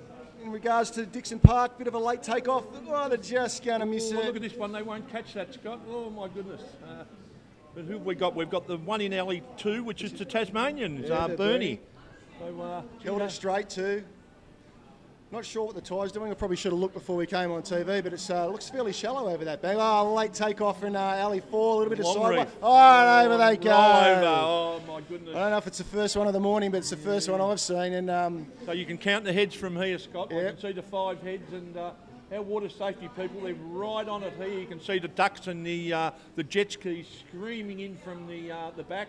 They've got the word there's a rollover, so they'll be pretty keen to make sure everyone's all right. But from here I can see the 5 heads, and of course they'll have to have control of that boat to get their points. They have to have 3 pieces of gear in there. It can be a sweep oar and 2 oars or 3 oars, and have 3 of their rowers or sweep in there in control before they can get their points. Yep, correct. And once the sweep spots all 4 heads in himself or herself, it's then yelling at the crew, making sure that they don't break any of the oars and the gear while they try and upright the boat and get it straight and get it over the line and try and grab some points so it doesn't disadvantage them too much to keep going in the point score. Yeah, you mentioned she as the sweeps. We have got female sweeps here this weekend. We've got 3 actually, and we'll be introducing you to them later in the program. But the girls certainly are having a go in all aspects of surfboat rowing these days. Well, some of the girls rowing in the under-19s or the young ladies rowing in the under-19s, they row in some big surf, and they're taking on anything the boys take on with the same gear, same weight of boats. They Absolutely are fearless. So are their sweeps. They are fantastic. You know. Not quite as many horsepower in the young girls as you being a sweep would know, but and there's a little bit of more of a duty of care with the younger ones, but you'd have a crack. Oh, it's fantastic. And I mean, I'm at Freshwater. We've got 3 under-19 male crews this year. We've got an under-19 girls crew, and if you try and grow it from the bottom and try and it'll come out the top eventually, and you just got to put a little bit of hard work into them. And sure. They love it. They but absolutely there's love a good it. satisfaction in the young ones to see that them coming through the ranks, and I reckon they get addicted to it after a couple of years. You know, they start at under-19s and you see them go through under-23, through to the seniors, and it's fantastic for the sport. Well, I can think of worse places to spend my day, Rod, than at the beach, in the water, making friends, going away on trips together. Yeah. It's there's not much wrong with it, to tell you the truth. We've got 4 15-year-olds down home, and they're actually arriving today to compete in the under-19. And when they started, it was, we can only row after school. And we slowly got them into 6 o'clock in the morning. You know, mums and dads have never heard of going to the beach at 6 in the morning. Now they live by it. You know, they don't sleep at night. They want to be there. Yeah. They just love it that much. And the sweeps have got to be congratulated too, because I've got a new junior crew. They're all 16. None of them have got their driver's licences. So I pick all 4 up, take them to the club, pick the boat up, train, and then take them all home. So it's a 4-hour exercise for training, but one of them gets their licence in 2 months, and then happy days. He's the taxi. That would be happy days. He'll be the taxi boy. That's the idea. Yeah, no reversing of boats though when they're juniors. There's one good thing about picking juniors up though, Scott, isn't there, mate? You know they're going to be there. Exactly. You know right. they're going to be on time. Exactly right. Now we're moving into the next heat of the 240s and 260s. We've had that one with 220s. Sorry, 220 mixed division. I'll move pages then and go through the lineup. That's the idea. I might just put a cross through those round 2s, so that when we come back we'll know that we've done all those. So we've got 5 boats in this race. We've got the North. Sorry, we've got 4 boats. We've got the North Stain. D-fibs. Well, that's a good name for a master screw, to D-fibs. They must have a defibrillator in the boat, you reckon? The Alexandria Headlands 220 Excuses. Yep. There'll be a few of them this Arvo at the pub. Avalon Beach Clowns and the mighty Freshy Vets. The Freshy Vets, they've been around for a while too, haven't they? Yeah. Well, young Brian, who rows in the bow, he's 66, and I tell you, I helped row in this crew a bit, and he's a fantastic rower. He's a great bowman. And they're punching through the break now. All of them got a little bit of a tickle up, but Avalon Beach Clowns look like they skidded out in alley 3, and in alley 1, the North Stain D-fibs have given themselves a shock, and away they go as well. Yeah, well, there's one on the nose here for the freshy vets, but they just pop over it gently and look, they're making it look easy, these Masters crews. They're just on the job, just keeping their timing right, and all cruise out safely as they head out to the gate cans, Scott. Yeah, you can imagine the story some of these blokes have got to tell after 40 or 50 years rowing boats, and you know, when rocks were heavier and water was colder and everything was tougher. But friends for life, really, aren't absolutely. they? You know, sort of pals in the boat. You know, they pal up after years and years, and you know, they virtually live in each other's pockets. And you know, look at that shot there. That's just fantastic. Is that your boys, the freshy vets? That's the freshy vets driving out. Look pretty good. You can see the puddles as they take their catches there. They, you know, they're getting a bit old, but they still row very well, don't they? There's no doubt about that. Yeah, you got Crash Craddock rowing in the second bow seat. He's been around for a while and was rowed in some really good junior crews and A crews at Freshie in the day. Yeah, they're looking good, but so are Avalon and so are Alexandria Headlands. They're all driving into the can together. It looks like the Avalon Beach Clowns just in front of Alexandria Headlands as they hit the gate cans. See many strokes they take, 1, 2, 3, and way on the third. It's good stuff from the vets. And Freshie turned in third, a little bit of a wide turn, and the Northstone D-Fibs driving up into the can at the moment just to round up the field. They're looking good coming back to the beach. The Alexandria Headland Excuses with Avalon Beach hot on their tails, and their Freshie vets driving, trying to keep up. Doesn't look like too much wave action behind them at the moment, Rod. Yeah, they're just starting to get into the wave area now. There's a few little bubbles forming out to behind. They're certainly going to get a little run out of this one, the D-Fibs from North Dane. I don't know if they'll catch it, Scott, but you can see over there in alley number 1, working really, really hard, but just not enough power. And they're all out of 2 crews in the centre of the field, Alex Headlands and Avalon Beach, to pull themselves onto this wave, and they're going to stay in their seats, Scott, and have a crack for it on the line. How good's the wave? It just sits up for the sweeps, and is that Avalon who've come down the face of it? Oh, pressure's on here. Pressure's on. Good sweeping, a good bit of sweeping keeping there. It straight. Freshie on 1 in alley 1, 2. They've brought the boys back. Mark has, and he's a good sweep, Mark. He's holding it nice and straight. Well, it's playing it safe, isn't it, when you call them aft? We call it aft because the sweep calls it. The rowers throw their oars over their heads and run up the back of the boat to keep the nose up, and it gives the sweep a lot more control. Absolutely, and it's a nice finish. It looked like, it's hard to tell from here, they sort of both went over the line together, but nice rowing from both those crews, from Avalon and Alexandria Headlands. And Freshie come in for third, and you've got the Northstone D-Fibs. They run a little wave out here as well. If they push hard, they might grab this. Working for it. Could be a little bit of a late takeoff. Yeah, struggling a bit on this one. Looks like they're off the... One more stroke, boys. No, they won't catch that one. Off the back of it. And that's when the bowman starts swearing at the sweep because he's got to row all the way back. Always nice to catch a wave home. Absolutely. Really. Especially the vets, they don't mind a little bit of a rest and let the sweep do the work on the way back.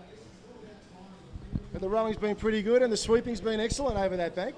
We've seen 1 turnover and that's it. Everyone's kept it pretty straight and nice and controlled, which is great to see.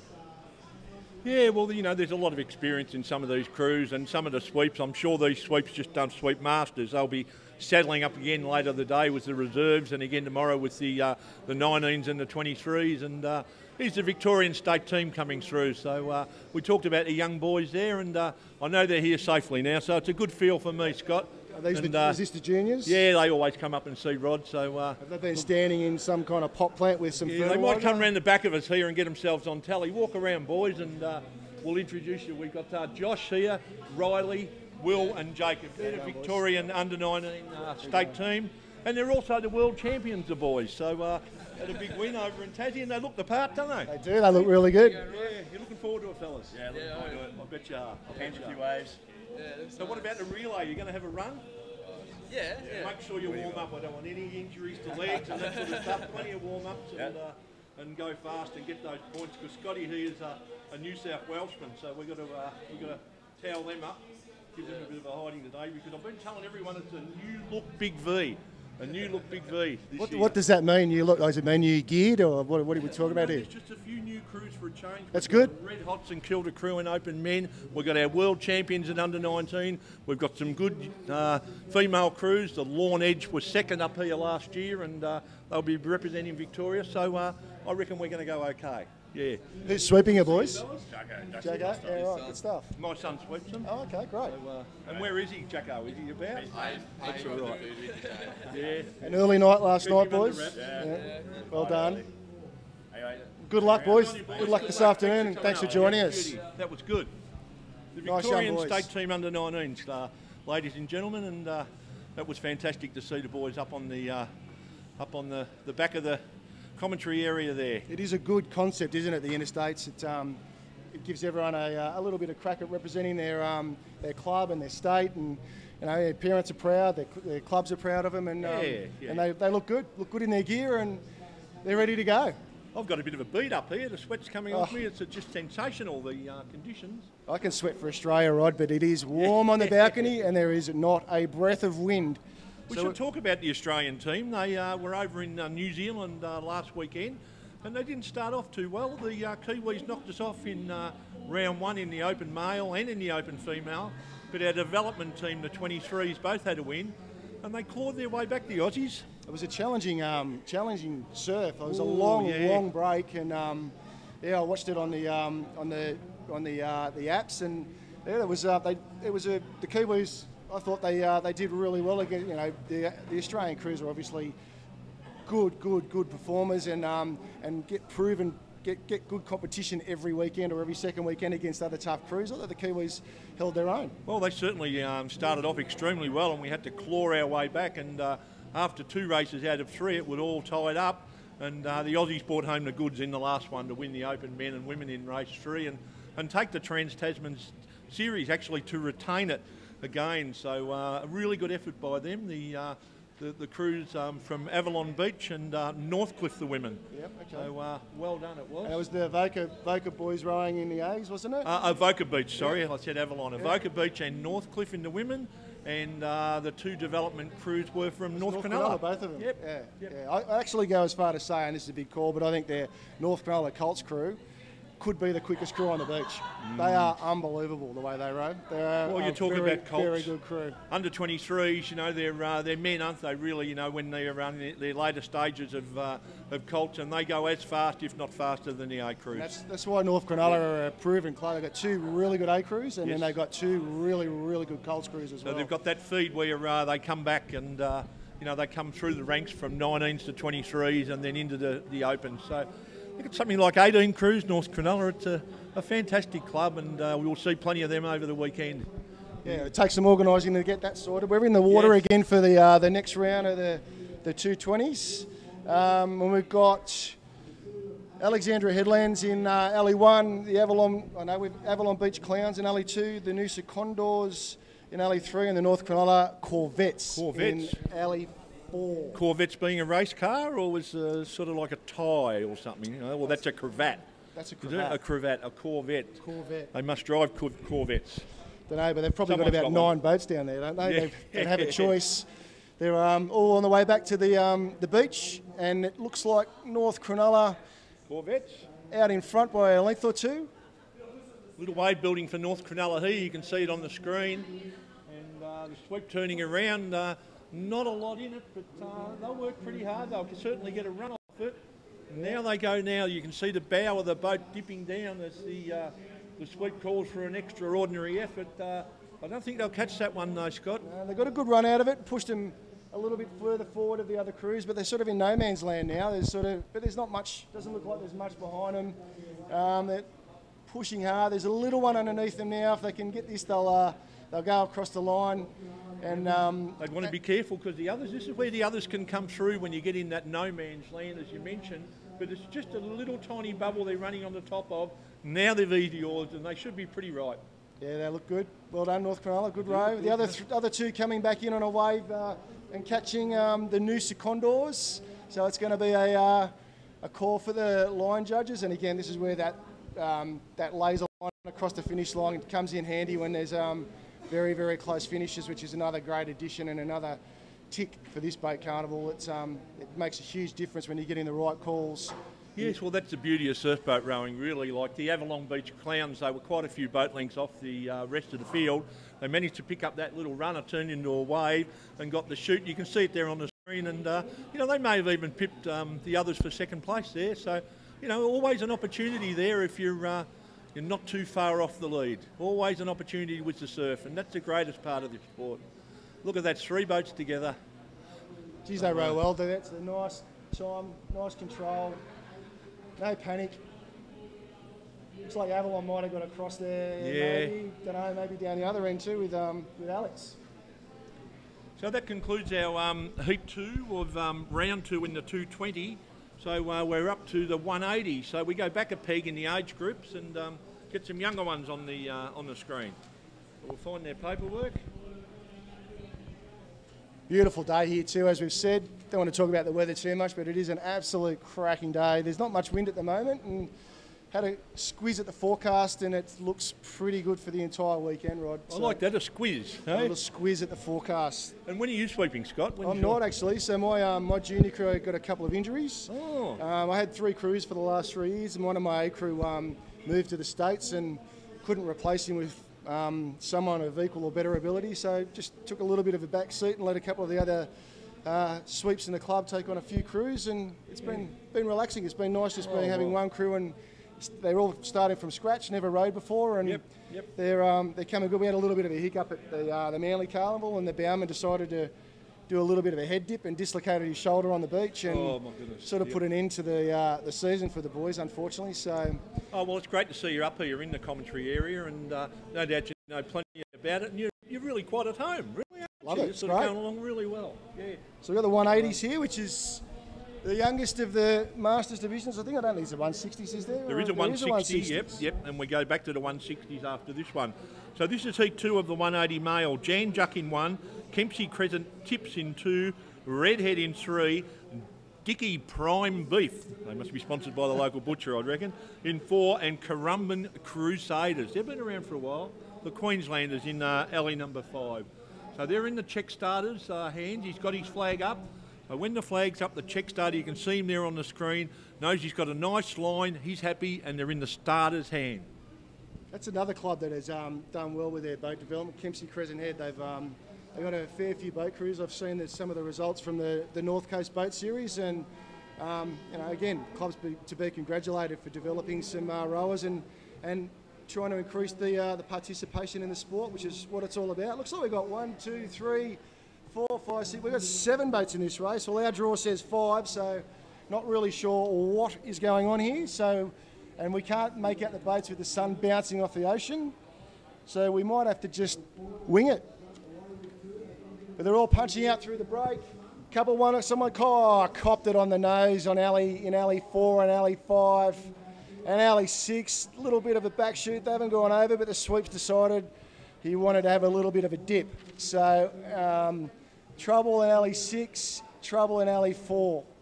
And if we knew what the draw was, we'd be able to tell you who they were. So we'll just call the action and hope that it keeps entertaining. Let's have a look on the screen there. We can see the boat there. It's a pink boat. It looks like a yellow cap there. The sweep jet's back in. Bit hard to see on the back there. I'm sure the viewers caught that, but we've got quite a bit of sun glare here. It is improving as the day goes on. But look, they've done well. They're back in, and they'd have their pumps going overtime. You can see the water gushing out of the side of the boat there, and they're pretty keen to get back into the race. Yeah, they look all right now. They look like they've got their gear and their boat in order. Pumps are on. Yeah, climbing over a little one, and they're out now too. So, of course, we do have a time limit for these races, and if you do go down on the way out or back, you've still got time to get yourself sorted. And if you can get out and back in the time limit, you'll still get your points. Now, the points go from 10 down, 10 points for the winners. And if you're in 6th place, of course, you're only going to get 4 points. But it's an all-important 4 points. So you can see now all crews out and heading out to the turning cans. And as they turn around, those back cans we'll see who's actually leading. Looks like alley 1, 2 and 3 have got a little bit of an advantage. They're pushing back to the beach. Still, there's a little bit of a lump behind them, but nothing. Oh, there's one in alley 3 here if they push hard for it. Rating goes up. The old guys get going. They're not going to get it though. They're going to just drop off the back. Ooh, but here's a alley wave. 1 might pick this one up. It's a good wave over in LE1. Look at that, working hard on it. They're running on the top of it. I don't think they'll come down that one, Scott. It's really fattening up in that spot, just, you know, about 4 or 5 lengths off the gate cans. It looks like it's going to sit up, and then it sort of fattens up again, and it makes it hard for the boys to get down it. I reckon there might be a little gutter there as the tide goes out, and little gutter sitting it up and fattening the waves up. Now here they go again over there in LE1, and they're on one this time. That one will bring them home, and a good bit of rowing there by that crew, and you can see the white boat there, Valley number 1. We're just trying to get a feel for who it is, but they're certainly going to take the 10 points. Yeah, they've done well there. Nice feeling when you're rowing in a boat and you're on a little nice fat wave sitting in your seats and you look across and there's no one to be seen and you're over the line on your own. So good result, 10 points. It helps them move on to the elimination stuff later in the day. LE6 down here and LE2. Now that's Mollymook, I can see there. It's a Mollymook boat. It doesn't look like it's a Mollymook cat. Doesn't it? Well, that does confuse the issue, but I'll try and find a Mollymook. Yeah, so apologies for not calling the crew names there, but the draw and what we're seeing in the water is not matching up. So we'll try and rectify that as soon as we can, and get some club names and some crew names to you. There's still a couple of boats out here, just in no man's land. Always waiting for a wave and pushing through. There's a couple to finish off, but a good result for the crew in LE1, which probably we think was. No, I don't think so. Maroochydore Force. Yeah. In the white boat. I think it was Maroochydore Force in the white boat who finished first then. Well, that's done. And that would be done. So Mollymook it was. Heat 2. We're on to Heat 2, aren't we? I think so. We're on to Heat 2 of the 200 mixed vets.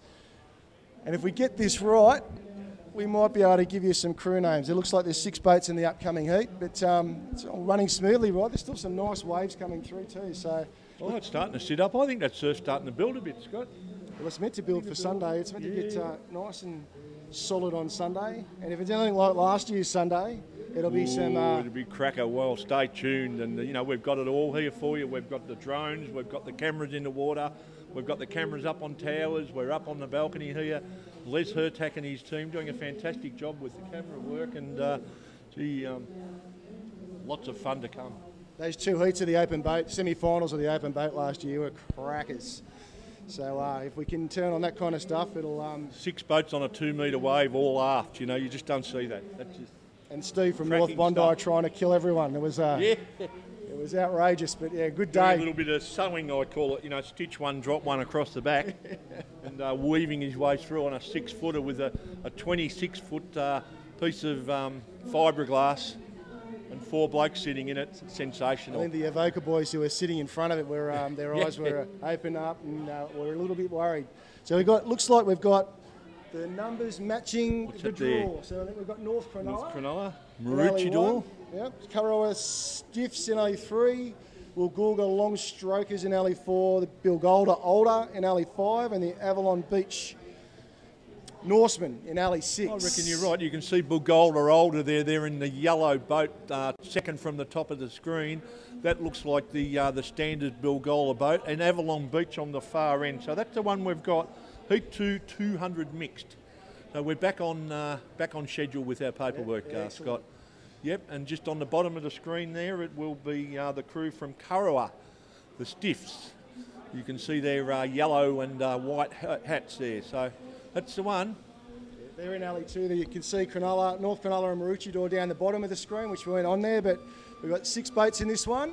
LE1 starting a fair way up the beach, so they're not in shot at the moment, but that's Kurrawa in LE3. So you've got LEs 3, 4, 5 and 6. The starter's got his flag up and they're ready to go for the second heat, the second round.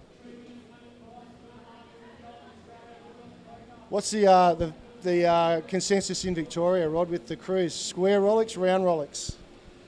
Well, we've got Lawn Club, who are a very, very strong club in Victoria. They do row rounds, and they're really the only club in Victoria, but always rode rounds, Lawn. The rest have graduated to square Rolex, and Lawn swear by their round Rolex. I reckon you can get that extra pitch as you start off the race. You can just turn that blade around that little bit more and You'd have had some good crews, Lorne. What about up this way? There's a sleeper cell of round rollick clubs on the northern beaches. Avalon, Collaroy, Freshwater, North Narrabeen, Bilgola. On the rounds. All on the rounds. Yeah. Yeah. So if you're involved in rowing, it's a pretty interesting conversation. And if you're not, then you probably wouldn't know what the hell they're talking about. But yeah, well, basically, you explained, Scott, being a sweep, but explain the square back, how it sits in the square of the rollick, the pattern of the yaw. Well, that's right. So the square rollick is what they use in stillwater rowing too, and it basically feathers or finishes the stroke pretty much automatically for the rower. And the round rollick, it's more of a hand and wrist action to finish off your stroke. So, well, complete control by the rower with the round rollick, correct. But the square rollick forces the rower to, it's more mechanical. Correct. Isn't it? You know, they follow the pattern of the rollick. So, you know, you need a bit of experience to use a round rollick. Yeah, but it's from what I've been told, I've actually never rowed with a square rollick, but from what I've been told, going from rounds to squares isn't easy to adjust to either. So, No. So they're moving out to sea in the second heat, and we've got Maroochydore who've skidded away. They had to climb through a few on the way out, but Maroochydore are looking very good here. They're about a length in front of the Currawa Stiffs. Yeah, I was just trying to get a feel for that Bilgola crew. I thought it might be Donnie McManus, but it's Ben Gill sweeping them. Donnie's gone home. Donnie's at North Narrabeen. Donnie is at North Narrabeen. Well done, that's why. So not up with all the gossip here coming from Victoria. So good to have Scott here with me. And leading there, we've got the crew from Maroochydore going around now, and a bit of a powerhouse from Queensland, the Maroochydore team. It's a great spot up there. They did a great job beautiful. with the Aussie titles a few years ago, and they've always been strong. Maroochydore, Alexandria Headlands. Well, only 2 seasons to go, and we'll be back at Maroochydore Yeah, for our Australian titles. Of course, this year we're going up to the Gold Coast, and South Broadbeach is the spot. Yep, it's just pretty much Currawa, isn't it? South Broadbeach, it's called, mate. So Maroochydore on the way back here, they're pushing hard, just running the boat. You've got Currawa right beside them, and the Bilgola boys, and that is Benny Gill. Benny Gill, yeah. I reckon that true next to Maroochydore, the Currawa Stiffs are having a bit of a crack at this one now. Is that Drew Griffiths sweeping that crew? I'm not sure who's or sweeping is that it crew. Woolgoolga? No, it's Woolgoolga. Currawa Stiff you can see now coming into the picture. So, yeah. No, I think it is Currawa. Drew Griffiths. Yeah, it is. Drew, he's another North Narrabeen boy. He moved up to the Gold Coast 10 or 15 years ago and was the founder of DKG Surf Boats. Well, it's worth a mention too. Maroochydore there, our ASRL president, Michael Brooks, sweeping them and doing a terrific job. A younger fella, Michael Brooks, president of the Surf Rowers League of Australia, and made a fantastic speech here at the officials' welcome last night. So good to see Michael sweeping his A crew, and he's certainly a big part of this organisation. So look at this finish here. Finish. I'll leave that one to the judges. That one in the centre there. Looks like maybe Currawa, Maroochydore. Might have been Maroochydore, might be Michael there. North Cronulla, Maroochydore, and the Currawa Stiffs all going over the line together. So nice little close finish for the boys, and if that's going to be an indication of the closest to the racing at the finals, it'll be exciting stuff. Oh, sensational, absolutely sensational. And these ones are really popular divisions, these 160, 180, 200s.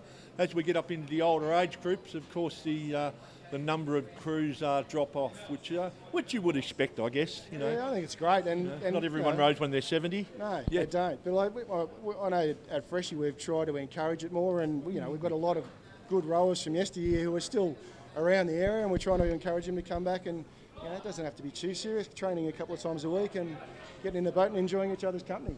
We probably should mention, Scott, when we talk about this, is that all these rowers, even all these masters, even the 70-year-olds, have to re-qualify. They have to do their fitness test every year, their run, swim, run, their theory, and they're all proficient lifesavers. They've also got to have their patrol hours up. So, they're not just here to row. They've got a big community aspect of as a part of it as well. And it's a very important part of the culture of surf lifesaving. All over the whole stream, not just boat rowers. Great to have the older guys in the club, and you're right, not just the boaties, the the swimmers, the board paddlers, the ski paddlers. You know, we're pretty Egan strong in the Spooners, I R&R. call them. Yeah, Egan, exactly. Yeah, right Egan there. Spooners.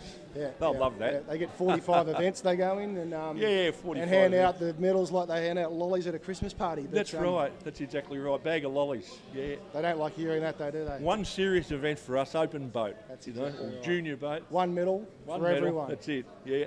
3 days work together. I Not guess you've 45 races. Got the boat relay now, so that's for the stronger clubs, but or the bigger clubs. You can, well, not necessarily the bigger clubs. You get if you can bring a junior crew and a women's crew and a men's crew through, then you can have a crack at that as well. And there's a junior relay at the state rowing this afternoon. There isn't is it, in the the Interstates? state teams. Yeah. That's exciting I'll stuff. get one of the girls over. Hey, Holly, want to come and have a...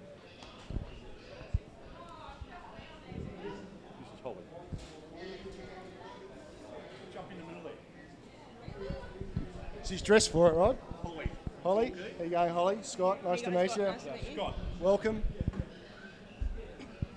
We're sweating up here. We probably need to get in some singlets as well. We're going to make That's you right, famous, we can do Holly. that. Oh, That's all. thanks.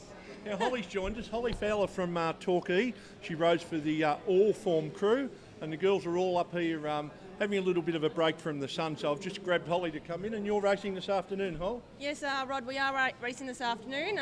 We've done our little warm-up and rode our bike around, which we've got a few little nice waves on the way out and a nice one on the way back in. So we're ready to go, and we're excited. And it's sensational, the conditions again at Allura. This is your second year in a row here, and my goodness, it's just perfect for boat rowing, isn't it? It is. It's also been some good spectating already. The waves are up. It's not flat. It's not a mill pond, which we like. Well, you like a little wave, you girls. We do. We thrive on a wave, so we do definitely like that. Big ones are better. But Sally at the back, one of your comrades going, the bigger the better. We love the big waves, and it's fantastic. You're not scared at all? No, not scared. They're nice and soft, and we've got a good sweep up the back, so he keeps us straight and steady. So. Big fella, they call him. The big fella, Yep. Neil Heathcote. He's pretty steady in the back, so we're quite confident in his ability. Really good. Well, we'll look forward to seeing you on the live streaming here. You can see the footage there, Holly. It's absolutely Looks amazing. sensational with the drones, and I hope all your family and everyone back in Victoria knows about it, because we're going to be live streaming all weekend up here. And we've got a bunch of 12 commentators, and we're just grabbing people at random to have a chat just to make it a little bit more exciting. And surf boat rowing is just such a great sport. Yeah, it's really fantastic, and the drone footage has been really good. We've been watching them set up down here on the beach, and they're doing such a fantastic job. The footage is just amazing. So for everyone out there in Victoria or every other state, keep watching. It's amazing. There you are, Hol. Look at yourself on the screen there. You look Thanks. all right, actually, in your Team Navy gig. Team That's Navy, a gig good all old the camo. rowers wear. Yep. And of course, they do have a competition cap they pop on with their club colours. But Holly, tell us a little bit about in the boat where you row. So at the moment, I've migrated back to the stroke seat. And what's the stroke do? The stroke does the timing and the rhythm, really. So if we're looking on the live screen now, the boy on the big stick there, or the person on the big stick is the sweep. Is the sweep. The stroke's the closest one to him. Yep, so they do the timing of the boat and have the other girls follow. So it's about trying to time the waves on the way out for the bow pair, which are the two at the pointy end, to navigate over the waves safely and get in time so they've got time to catch the water. And then trying to bring the rate up. So on the way back in, when we're trying to catch some swells, we've got to sort of pick the rating up to push down onto those. So sort of trying to get that up and let the girls get the power on. It's kind of my That job. great shot now, now that you get around that turning can and the stroke gets a rhythm going again, and you look for that little bit of a run. What's the idea when a little run comes? Do you up the rating? Does the sweep tell you to do that, or do you feel it and go yourself? Or? Yeah, the sweep does tell us what's coming sometimes, but we have to sort of feel the boat ourselves. So when there is a swell coming, we usually can feel it, and we sort of just go up with the rating a couple of points to push onto that. You can feel the boat sliding underneath your bottom, pretty much. And when you get a run, the harder you push, the quicker you go, really. Yeah. Well, it's a great shot of it there, isn't it? And Scott, of course, is sweep up the other end. And, I was just going to say the stroke's sort of the unofficial crew captain. Is that the case in your crew? Yes, it is. Yes, Yeah, I'm the most responsible and the organiser, the one that does sort of, gets people organised, pays the entries, make sure we're where we're meant to be. Yeah. It's pretty much generally the case. They're the brains behind the organisation, really. 100%. I've definitely got all the brains. Yeah, well, it's not much on the bow generally, is there? No. No, Holly, I bet you're looking forward to the Savo as much as we are watching you, and thanks for coming up. Thank you, and, boys. Hopefully some of your friends seen you up on the screen, and of course all of the action will be shown on YouTube after the event, so you can backpedal, have a look at yourself through the week. Definitely looking forward to it, Rod. Yeah, why not? Good on you, Holly. Thanks, Holly. All right, Holly thanks, boys. Fowler Good luck from to Savo too. Torquay All Four. Thanks, guys. Good work. Now, Rod, I'm going to leave you to decipher where we're at in the program. I know that the North Cronulla crew were down in Alley 1 then. I like They the finished interviews off though. first. It's good fun to get some of Yeah, the rowers good up fun. and just to take the boredom out of it a little bit. So The girls are great. I reckon we would have got through the 180 males. So do they look like some younger ones there? Who have we got there? That might have been the North Cronulla Purds. Yeah, that's a North Cronulla boat there. So 160 male. So we've got a North Cronulla Purds in alley number 1. Was that them? Yep. Yeah, well that's what we've got. 160 male, heat 2. Now Frankie, you going to come back in? Yes, mate. Wanna get going? Can I? Yeah. No, I'll jump out. After what you just done, mate, it's unbelievable. Hey, is this the Torquay show? I'll get a little one up. He's the next Bill Laurie. He's a Victorian. Where are we up to? Well, we've done 160 male there. North Cronulla Purds, so we'll be there. Fort Kembla. All right. Have a rest for an hour, mate, and then we're back on again. Right. How are you, mate? I'm good, Frank. How are you? Enjoying this? Yeah, it's good fun. Good fun? Yeah. Yeah, right. The sun's gone now. We were sitting in the shade, thank God, because it was... Oh, it was hot when I was up here earlier, mate. So what do we got next? We got the Heat 2 of the 160 mile, and in we've got the Port Kembla Team A. We got the Brighton Bad Boys. Then we got the City Black, and that crew went well in the first round. The Wonder Team A and Cronulla with the lot. So I think what I've seen so far, geez, there's been some good surf, hasn't there? Yeah, let's get it. I think once that bank fills up a bit, it'll get better. So the sweeps have been doing a good job over there. Yeah, right. And what have you been doing? Mate, I've just got a junior crew this year, as I said before, to ride and just. I've had 3 crews for the last few years, and it's pretty full on when you're sweeping and trying to organise everything. So I've just started a brand new junior crew. What's the name of the crew? Who picked the name? I did. They're the Freshie Muppets. Yeah, I guarantee they would have come out with some interesting names, wouldn't they? They are Muppets. Don't worry about it. It's good to see Freshie back on the water, bud, isn't it? Yeah, we've got 3 male junior crews in the water, and we've got an under-19 girls crew.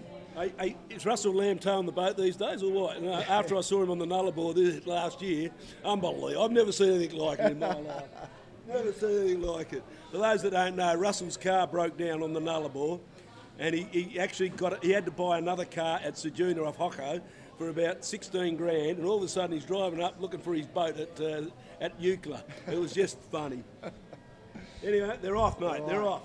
A bit of stuff to get through by the look of it. They're all off nice and even together as they work their way out. And this is where, when you're rowing vets, and I rowed with the vets a little bit this year, you feel like you're still rowing 23 men, and then you get past the break and go, oh, we still got to go out and back. So, but they skidded out in alley 1 and alley 2, and they've got a nice little break on the rest of the field because there's a few little waves in front of 3, 4 and 5.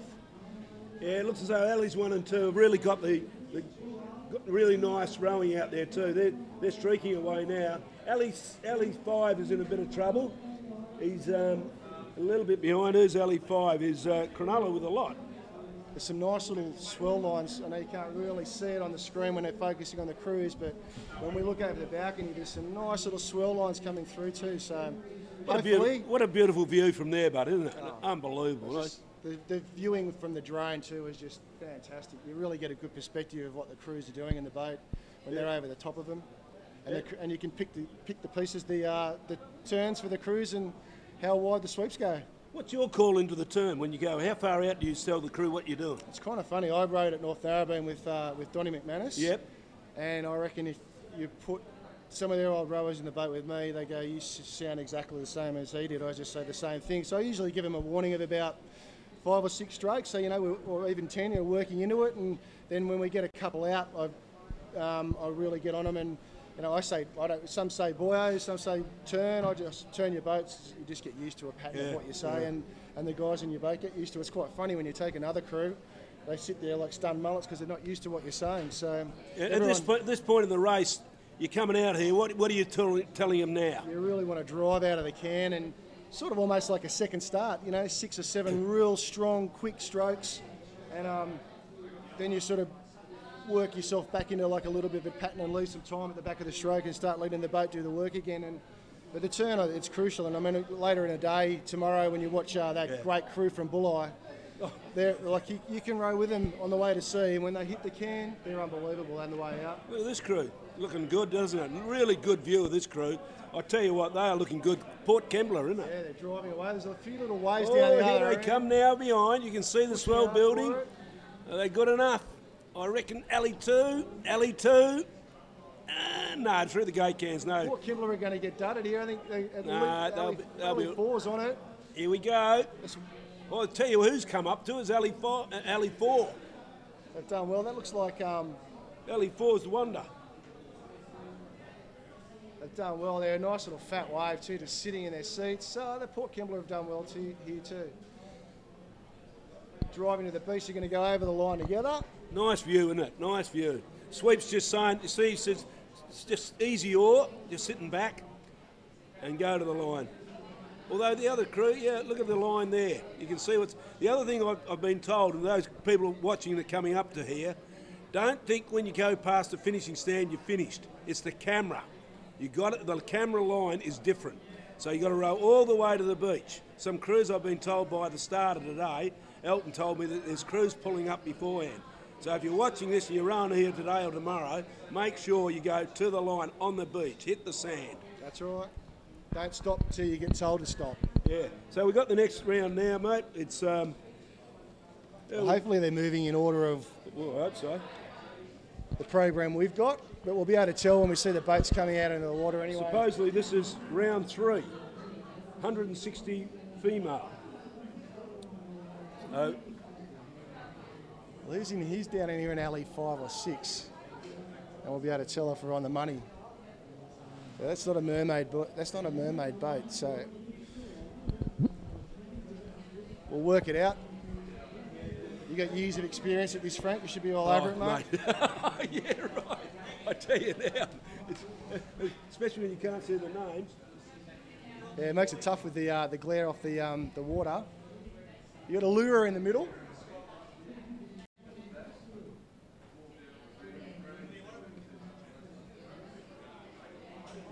You got a lure in the middle.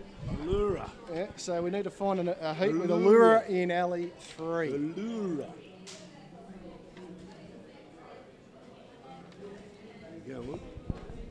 We'll work it out. The boats are on the line, ready to go again. So they roll all the way through to the finals, the Masters today. Yep. 3 rounds, point score. I'm pretty sure semi-finals, or is it a final straight after it? Yeah, okay. What we got here? There you go. You got the finals, and you got the finals for the 220s, 200, 180s, and 160s. Okay. But I'm just looking for a lure here. In what grade they're in? Lure. The home beach, bit of an advantage. Not here. So you got Glenelg in the water as well from South Australia. It's great to see so many clubs from all over the country. Have a go at these little waves coming through here, Frank. Beauties. Oh, look at that, look at that. I'm sorry, mate, I cannot, for some reason, I don't know where this one's coming from. We'll call it off the screen. We'll see it, won't we? We'll work it out. You've better eyes than me. Well, we know we've got a lure in the middle, Glenelg, next I reckon one. this is heat 2 here. Is it North Cronulla on the, in alley, who's in alley, is Wonder in alley, no, that's not Wonder down there. Just get the cameraman to give us a close-up of every crew and be sweet. Who's that? That's Glenelg there. Glenelg.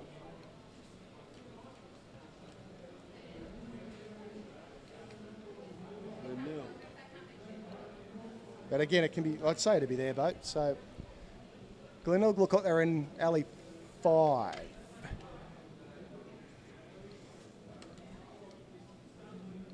So we'll just have to wing it, Frank. And if we can't see them, we'll make it up. We will. Keep it going. I just got no idea. Well, they're all on the line. There's 5 crews in the heat. It's tough to see the crew names. We know we've got a lure in Glenelg, so that's a start. We've just got to work out the other 3. Yeah, sorry about this, folks, but unfortunately what happens is they sometimes have to change the draw around because crews pull out. And unfortunately, the poor old blokes up here, us, we get to not know what's going on. But the starter's hands, his flag's up, he's ready to go.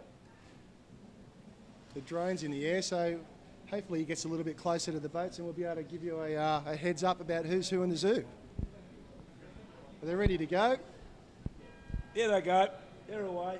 I do miss the gun. The hoot is nice, but I do miss the gun. Well, you know what? You know the little pistols we're using, there's no more caps they can't, in Australia. Is that right? They've run out of caps all over Australia. I like the shotgun they used to use at the Aussies. Yeah, well, there again, they're not allowed to use them anymore because they take their licences off. Yeah, right. Well, Ali 1's just skidded out here. Everyone else has copped a little bit on the nose, except for Ali 4's got away well as well. They're jumping over a fat one, and they're both out. Here we go. So you've got Stockton and Ali 1. Yep, I'll see if I can find them. Allura and Ali 3. We've got a Glenelg and Ali 5. And we've just got to work out Ali 2 and 4 off the screen for you. But Stockton have skidded out nicely. They're in Ali 1 there, closest to the screen, and in Ali 4 there, they've got about a boat and a half, 2 lengths lead, and driving out. There's not a breath of wind. The water's nice and still, and it's nice rowing in these conditions. You can grab your water and you can really drive through your feet. Bowmen really enjoy it because they're not bouncing around too much. Still can't find it, mate. Sorry. It's okay. We're onto it. If we can get nice and close to the crew in front of Ali 4, we've got 4 of them covered. I just can't work out who this green boat is here in Ali 2. You've got Stockton, a green boat, Allura. Ali 4's coming into the can now. Nice turn too, 1, 2, nice and tight. Good turn from Stockton too, away they go. Yeah. Driving out of the can, the sweep encouraging them. And away they go.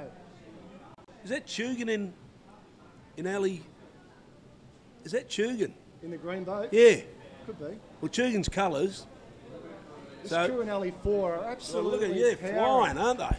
Wish we knew who they were. They're good. There's a little wave building too. Oh, look behind! Look out the back! Look out the back!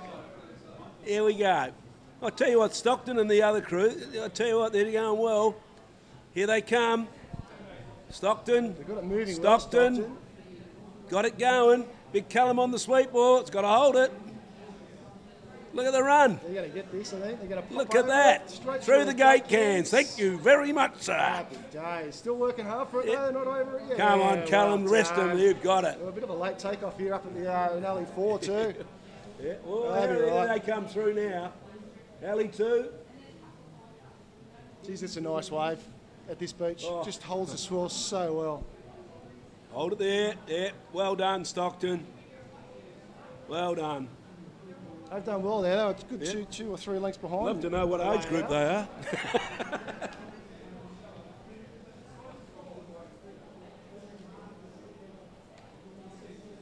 Yeah, they've done well, Stockton. They've finished nicely. We might find out who this crew is if we can get nice and close. No, no chance. Can't read that.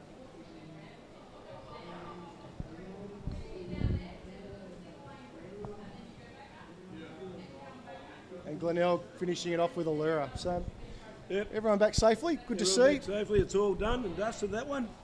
And I still can't find it. But anyway. Well, that was... I found it. They were the 160 male. There you go. They were the...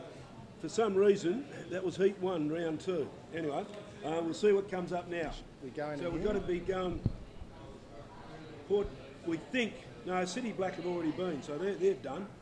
Where have they? Well, it looks like Port Kembla up the end. That's their boat. Yeah, Port Kembla, Brighton Bad Boys, City Black, 1 to Team A, and Cronulla with the lot. I think we're spot on track.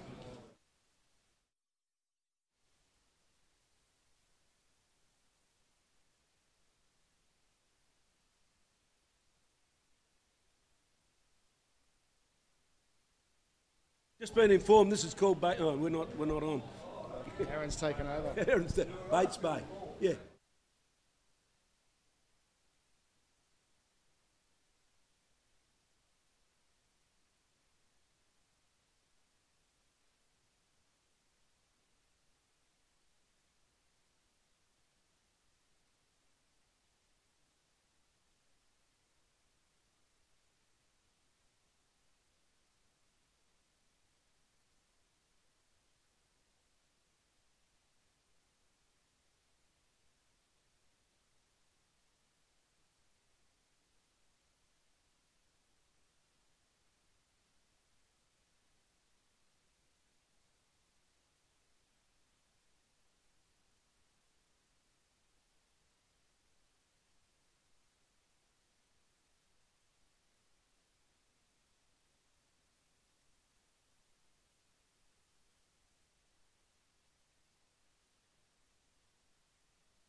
Brighton, we've got Port Kembla.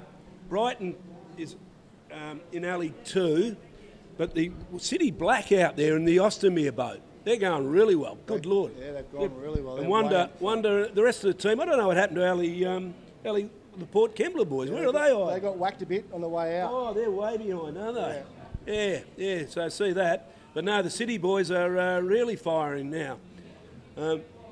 So good to see them travel all this way. They're in the state team, this team. They're in the reserves state team. So pretty good crew. But yeah, that's a good little warm-up for them. See that Brighton boat? That was one of our old ones. It was, right. We sell our boats every 2 years. Okay. We change them over. And look, clubs pick up a good deal and get a good boat. That was a really good boat. Painted red and white because the sponsor was Canon in those days. Oh, right. And but Jeffrey, the sweep of our A crew, he barracks with the Sydney Swans. And that's why they're called the 31s. Must be a good bloke. That's why they're called the 31s. Right. But here we go. The good turn there by a City crew, and I tell you what, Brighton have come back right into this. It's another again. City are saying themselves, we're out in front, but never know what's going to come in from behind. But out in the sea, can't see too much. Cannot see too much. What about? These are the young blokes of the vets, really, aren't they? Oh yeah. They're driving well. The boys from City, and you've got a bit of Brighton. Alley 1 seems like it gets a good run on the way home. Like Stockton were 2 lengths behind at the Cairns in the last race, and they got a nice little run all the way through the gate Cairns and managed to get over it and win the race. There we go. Actually, there's not much of a bubble out there, is there? No, it's probably the flattest it's been for a few races, isn't it? Yeah, I think there's no. Here we go, City onto this one. Yeah, they're looking good. Still got a drive for it there. It really nice fattens up. little pull. There's a little wave here for Wanderer, going to get a little push to the beach. Might even be a little bit of a comeback here for the boys. Yeah, here we go. 2 on the wave. Look at that shot. Look at that shot. Beautiful. Good job from the sweep. Good control. Take it easy, boys. I put the mock on him. Yeah, I'm going to say he's gone out. He's fallen out. He's recoiled. Might be wrapping him again. No, he's recoiled. He's doing his swim. You're getting the sound? The boys look like they're going to finish second. Are you getting sound? And out a shot on the screen, down the bottom. Well, here's a nice wave coming out the back. Yeah, good wave. Well held too by the boys from Cronulla. Yeah, just leave him on 5. And the unlucky crew at the back. Port Kembla. Port Kembla. And I'll crack onto this one. I didn't really turn anything off. Bit of a late takeoff. So that was in trouble. I think she's all over, and bang. We're right. Anyway, all right, now so we've got to work out what's the next right, race. we've finished the second round of everything now. Right, we should be starting on one. So we should be at the 160 women round 3. Right, now hopefully we've got the Browley Griffin Braves, the Brighton Beetroots, the North Cronulla. God, my Godfather, what the hell's that word? Croken Bouchers, or something like that. What the hell's that mean? I have no idea. And the Mermaid Pippies. Maybe that's a good thing. Maybe Az will know what this means. Well, Az, what's croaky, booch, and whatever the booshes mean? Come on, still it's your world. He's puffing. What's this called? North Cronulla Croken Beaches. We got a little bit lost there, Az. We didn't know where we were, but we've sorted it out. Frank deciphered it. They deciphered it, all right. Yeah, so anyway, have we got the right race now? This is the big question. Seeing from here, can we see any names on? Just make sure we're on the... So you were talking about, before we get going, I was talking about the boats, because Lawrence is a strong boat club, and you turn them over every 2 years. What boats do they row down there? Well, we've got a good deal with Nathan Perry. Yep. Nathan's been looking after us for years, and yeah, we've had a lot of success with Nathan's boats, and I mean, the good thing about, from that point of view, from our point of view, Nathan's backup service to us is really good. Yeah, that's important. And we like, I mean, as a sweep, I love them because you actually step, you're not as low as you are in other boats. I mean, most of the boats that they build today are real weapons, they are. You know, climbers, I mean, Climber, DKG and all the boats, they're good. But, you know, we've had a good run with them. You definitely get used to it, don't you? Well, Summerton had just bought my old boat with my name on it. If they take my name off, they're in trouble. So do you get a crack at it again, Frank? Once you've had one name, do you get another one, or is that it? No, not at Lawn, mate. Not at Lawn. We don't get emotional about that, mate. It's a business. It's a business, mate. You just get, there you go, boat's gone. I'm going to step out, and Az is in. Az is in. Yeah, you're going to do the beach. Phil's going to go race. Good man. Yeah, no, on the scuff. Right, we're back in here, Az. It's good, isn't it? Oh, it's Just great, get to Az. chill out. Well, we've got 4 boats in this one. We think we've worked out where we are. It's a 160 female. No, I need to pull you back into Rome. Who have we got? We've got Browley, Griffin Braves in 1, Brighton Beetroots in 2, North Cronulla, whatever this name is, Croken in 3, and Mermaid Pippies in 4. Yeah, thank you very much. So here we go. We're looking forward to it here. Welcoming everybody on, and we're excited. A great little lineup here. Still a couple of foot coming through on the sets, and we're looking forward to the racing here today as part of the ASRL Open. Frank, mate, you've had a long stint up here. You going all right? Oh, yeah, mate. When you see racing like this, you get a lot of pleasure out of it. I mean, it's one of the great things is you're commentating, but you're seeing every bit of action too, especially with the drones. They are just superb. Mermaid Beach here on screen. You can see he's just navigating their way through that little break. Look at that out the back, though. You can see on the screen. Nice, healthy one in front of the cruise. Browley looking the goods on the far left of your screen there. And look at that wave there coming in out the back. One of the bigger ones for the day, Frank. Oh, yes. A little bit of a hit. Good idea by the cruise, just to sit back, come forward and let it go over the back. Now we go. Now they're going to row like the clappers to get through this next one. That's what they're going to do. They're going to come up to this one. Let's see what happens. First crew are over it. Yep, they're all out. Just about. So at the moment here we do have round 3, of the 160 female. So 160 females on. It's a point score. Looking on the screen there. Mermaid Beach, over they go. So they're all out. They're making the way out here at the moment. Frank, Browley, Brighton, North Cronulla, and the Pippies for Mermaid. Now, as a new sweep here, you get when you see a bubble like that coming at you, what do you think? What are your thoughts going through the wave? It's not really about a thought process. It's a battle of survival. It's all about trying to keep as calm as you can. Especially, I've got junior girls, so you don't want to freak out too much. But if I start swearing, they know something's coming. Holy! Great. Shoot expletives, right? Great. No, never. Great shot there, Browley. A length and a half in front, as you can see. Brighton there looking good. Brighton need a bit of a win here to probably make it into the medal positions. I think they've had a couple of thirds and fourths. North Cronulla there, and the far right-hand side is Mermaid. So left to right, they're making the turn now. Browley, 2 lengths in front, Frank. Yep, Browley are doing it very well, and coming into the cans second. It's very close to second and third, but coming in second is the Brighton Beetroots, and they're going all right. That'll be another ex-lawn boat? No, it's not that one, no. It's not? No, the red and white one's the ex-lawn boat, and you've got the other one. But it's looking all right. Actually, the crews are coming, except for the leading crew. They're all in it. Once again, if a bubble comes behind them, it's gonna happen. Absolutely, we are looking here. A little bubble coming here for Brownlee. They won't catch this, but what they will do is get a lift. You can see Brighton lift the rating on the left-hand side. They won't get it. Here we go, Brownlee. Can they get down this? I don't think they will, but they'll get 3 or 4 good strokes here. 2, 3, but the one behind is starting to sit up nicely too, Frank. Yeah, the one behind, I think the crews are a bit far away. They've got to be close to the gate cans to pick these. We got one coming. Browley could do it. Yes, come on, pull it over. Come on. This is when the sweep's really giving it to them. Look at that. Look at that. Oh, yes. Lovely. Yes. Nicely done. Gary Pettigrove. Can he hold him? He's pulled him into the back. So there we go. Is that Gary? That's Gary. Oh, good to see. Another Torquay man, good Lord. Great hold there, they're going to win it. Even if they do, Luke, go sideways, they'll be looking the goods, but he's got them forward. And out the back, it's on for second. Brighton, North Cronulla and Mermaid Beach are going to try and come down this one. Brighton. So there we go. We're going to look out to see Frank Brighton there. They're going to get down this, hopefully. That's Brighton on the left, North Cronulla in the middle, Mermaid Beach on the right. This is round 3 of the 160 women. Brighton. Have a look at Mermaid coming over the top of them. But I think Brighton have got safely home. Brighton will get second. North Cronulla will probably hold on for third. And Mermaid might get a shoot late, though. It's going to be pretty close. So if you're not sure on the results, all you got to do is download the ASRL app on your phone. And away you go. Live results, Frank. Another initiative. Oh, mate, there's initiatives that we brought in. I remember when we first started this at Shell Harbour a few years back. We had cameras and we had everything. Today, look what we got in front of us now. It's not much at all. We had guys in our ears going, now, and they're trailing up. So the steps forward taken have been amazing. Hey, Aaron, I was going to ask you something, like I can't do it. But when you go into a turn, do you grab the stroke tool? I do.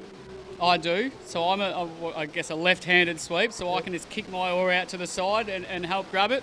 My girls are pretty light, so you can really get it almost around in 2 strokes, depending on the angle, and away they go. Yeah, no, it's something, obviously it's come in over the last few years, but I know that when I sweep the open men, they always say, and we're doing boy turns, do you grab the sweep? I said, don't be stupid, it'll be out of the boat. It'll be gone, see you later. But it's almost a bit of a confidence thing as well, just to make sure that the stroke's got their oar in position ready to go, especially they're learning, they're only second year, so it's just making sure that they're in position ready to go, and I can kind of help with that too. Yeah, and do you sweep way forward when you're sweeping now, or what? Away forward. Do you go forward? You got 2 quarter bars? Yes. You go right to the front. Yeah, I do, so they can bloody yell at them louder. I got to tell you, mate. It's one thing. In the old days, you'd be at the back, holding on the sweep oar like there's no tomorrow, leaning back, and you imagine the drag you were putting on the boat and the crew, and you were sitting there just going like that. I mean, when you sweep a good crew these days, the balance you got to have as a sweep is just unbelievable, isn't it? They just know, the good crews know. Especially with these newer boats, I mean, if you got a bit of a rock, you'll definitely know about it.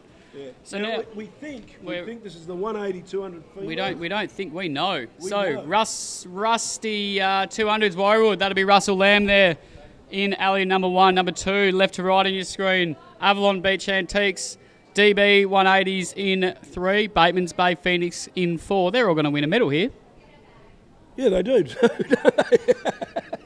go around the course 3 times. Warwood are the only 200s, and we got 3 in the 180s, so we're off. The DB's got caught a little bit there in the shallow. There you can see the beach shot there. Right-hand side is Bateman's Bay.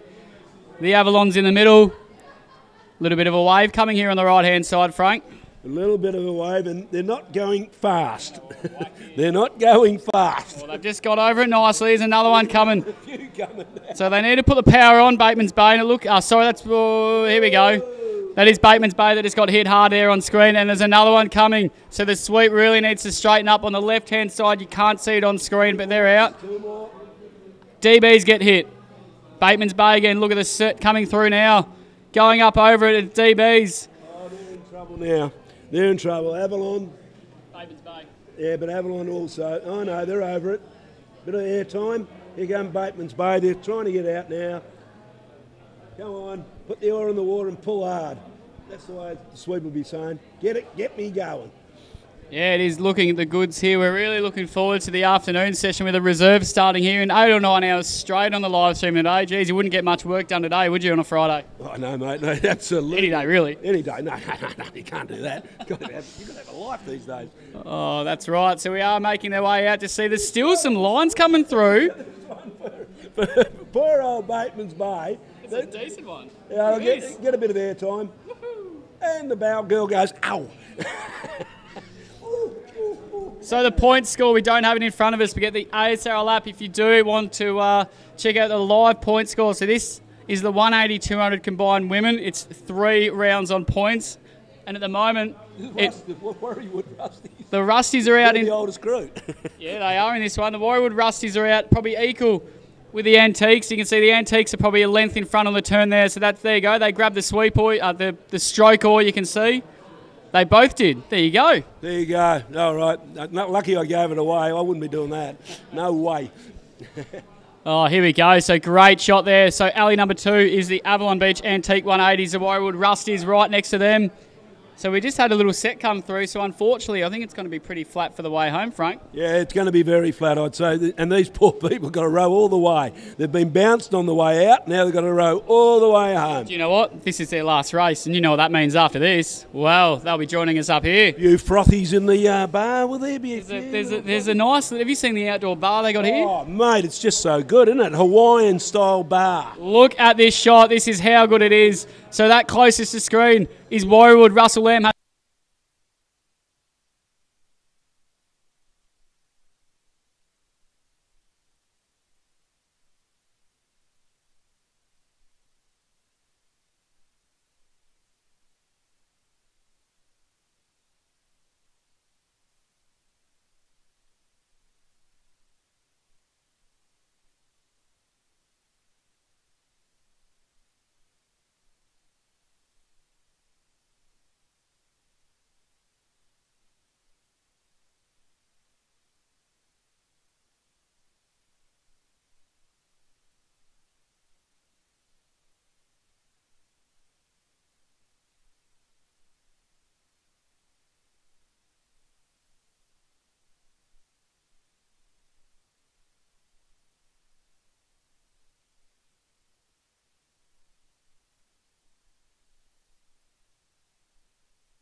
So here we go.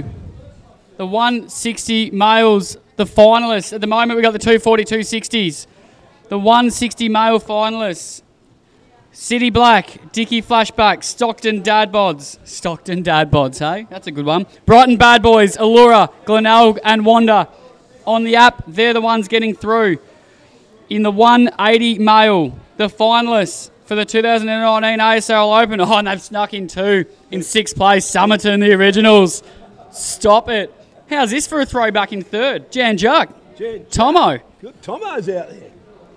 Currumbin made it. Browley, Janjuk, Wanda, Kempsey Crescent and Somerton are the 180 finalists. As they're making the turn here at the moment, let's just check into the race. All right, here we go. Coming out of the cans, you've got the two leading crews again are Dixon Park and Burnie. Burnie are doing really well, but Dixon Park are starting to come down. Poor old Anglesey, I hope they don't clash out here. I'll tell you what. That was a bit close, actually. The 200 mixed finalists, sorry, we're just going to jump into them quickly. The 200 mixed finalists, Jering, Gong, Kurrawa, Maroochydore, Mollymook, North Cronulla and Noosa. And the finalists in the 220 mixed. When I actually click the right button, St Kilda Angry Dogs, Alex Headlands, Freshie, North Cronulla, South Kirkhill and Noosa. So they're all the finalists coming up from the next race. And it's on here. It's on here because whoever wins this, I'd imagine, will be gold medalists. Here comes Burnie and here comes Dixon Park. Dixon Park. Well, let's see if they can get down it. I don't think they will. It's a great sit. Dixon Park will get through it. Come on. Pull it down, you old farts. Come on. No, I don't think they're going to get down this one. Yeah, mate, they're not getting down that. And neither will them. So there's another little bubble. So what they do, they reload. So they'll just load the legs again and they'll definitely get this one here, Frank. Oh, yes. They'll be hoping too, won't they? Yeah, they'll be hoping. They've got to keep going. Here they come. Oh, I tell you what, Dixon Park have got the run on this. Dixon Park. He's holding them there. They're going to row to the line.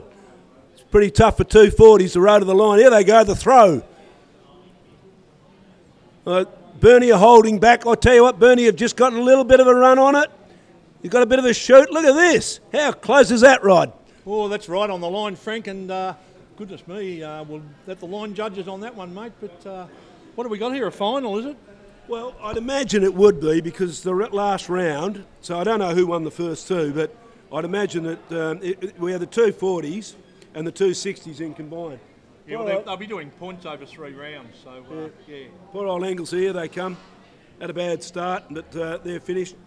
Now, Rod, I'm not too sure about the next race. What do we reckon it is? Looks dependent, we'll have a look. So that was the 260s. 260, 240s. Mixed, that's that one. We've got to be into the first of the finals. Right. Now. We need some paperwork. Right, modern technology. Oh, hello, who flipped? Anglesey over. So we can see the old dribblers there, their 5 hats. And I did mention earlier on today that 3 of these guys are 72 and 1 of them is 73. So what a fantastic effort by them, but not a good way to finish for Anglesey. Boat flips back again, still over. And they'll need to get it across the line. Frank, if they're going to get their medal, they need their points. But the boys from Anglesey, they call them the dribblers. In all sorts of havoc here. His little wave might help to push the boat over for them. And they've got to have 3 items of equipment too, Frank, to get the points here. I hope I've got the finals here.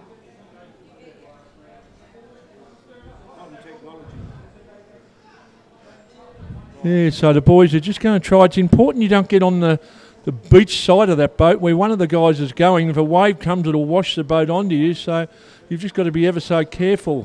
You can see now how the boat's pushing into him. Here we go. In the 220 mix coming up, right, we have in Ali's 1, St Kilda Angry Dogs, 2, Alexandra Headlands, 3, Freshie Vets, 4, North Cronulla Corvettes, 5, South Curl White Bread. What the hell do you want white bread for? And last one is a Noosa Condors. So there's 6 boats in this final. Just got to wait for Anglesey to get their boat out before they go. Now that's the 220 mixed. Hopefully that's the race that's on now. Okay, as Frank just mentioned, the next one up, we believe it's a 220 mixed. It's a 6-boat final.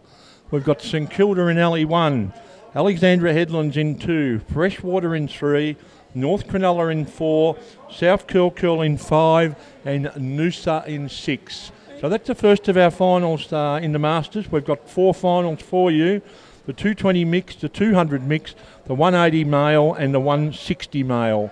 All the other finals will be decided on points, Frank. Yes, that's right. I think they're all done.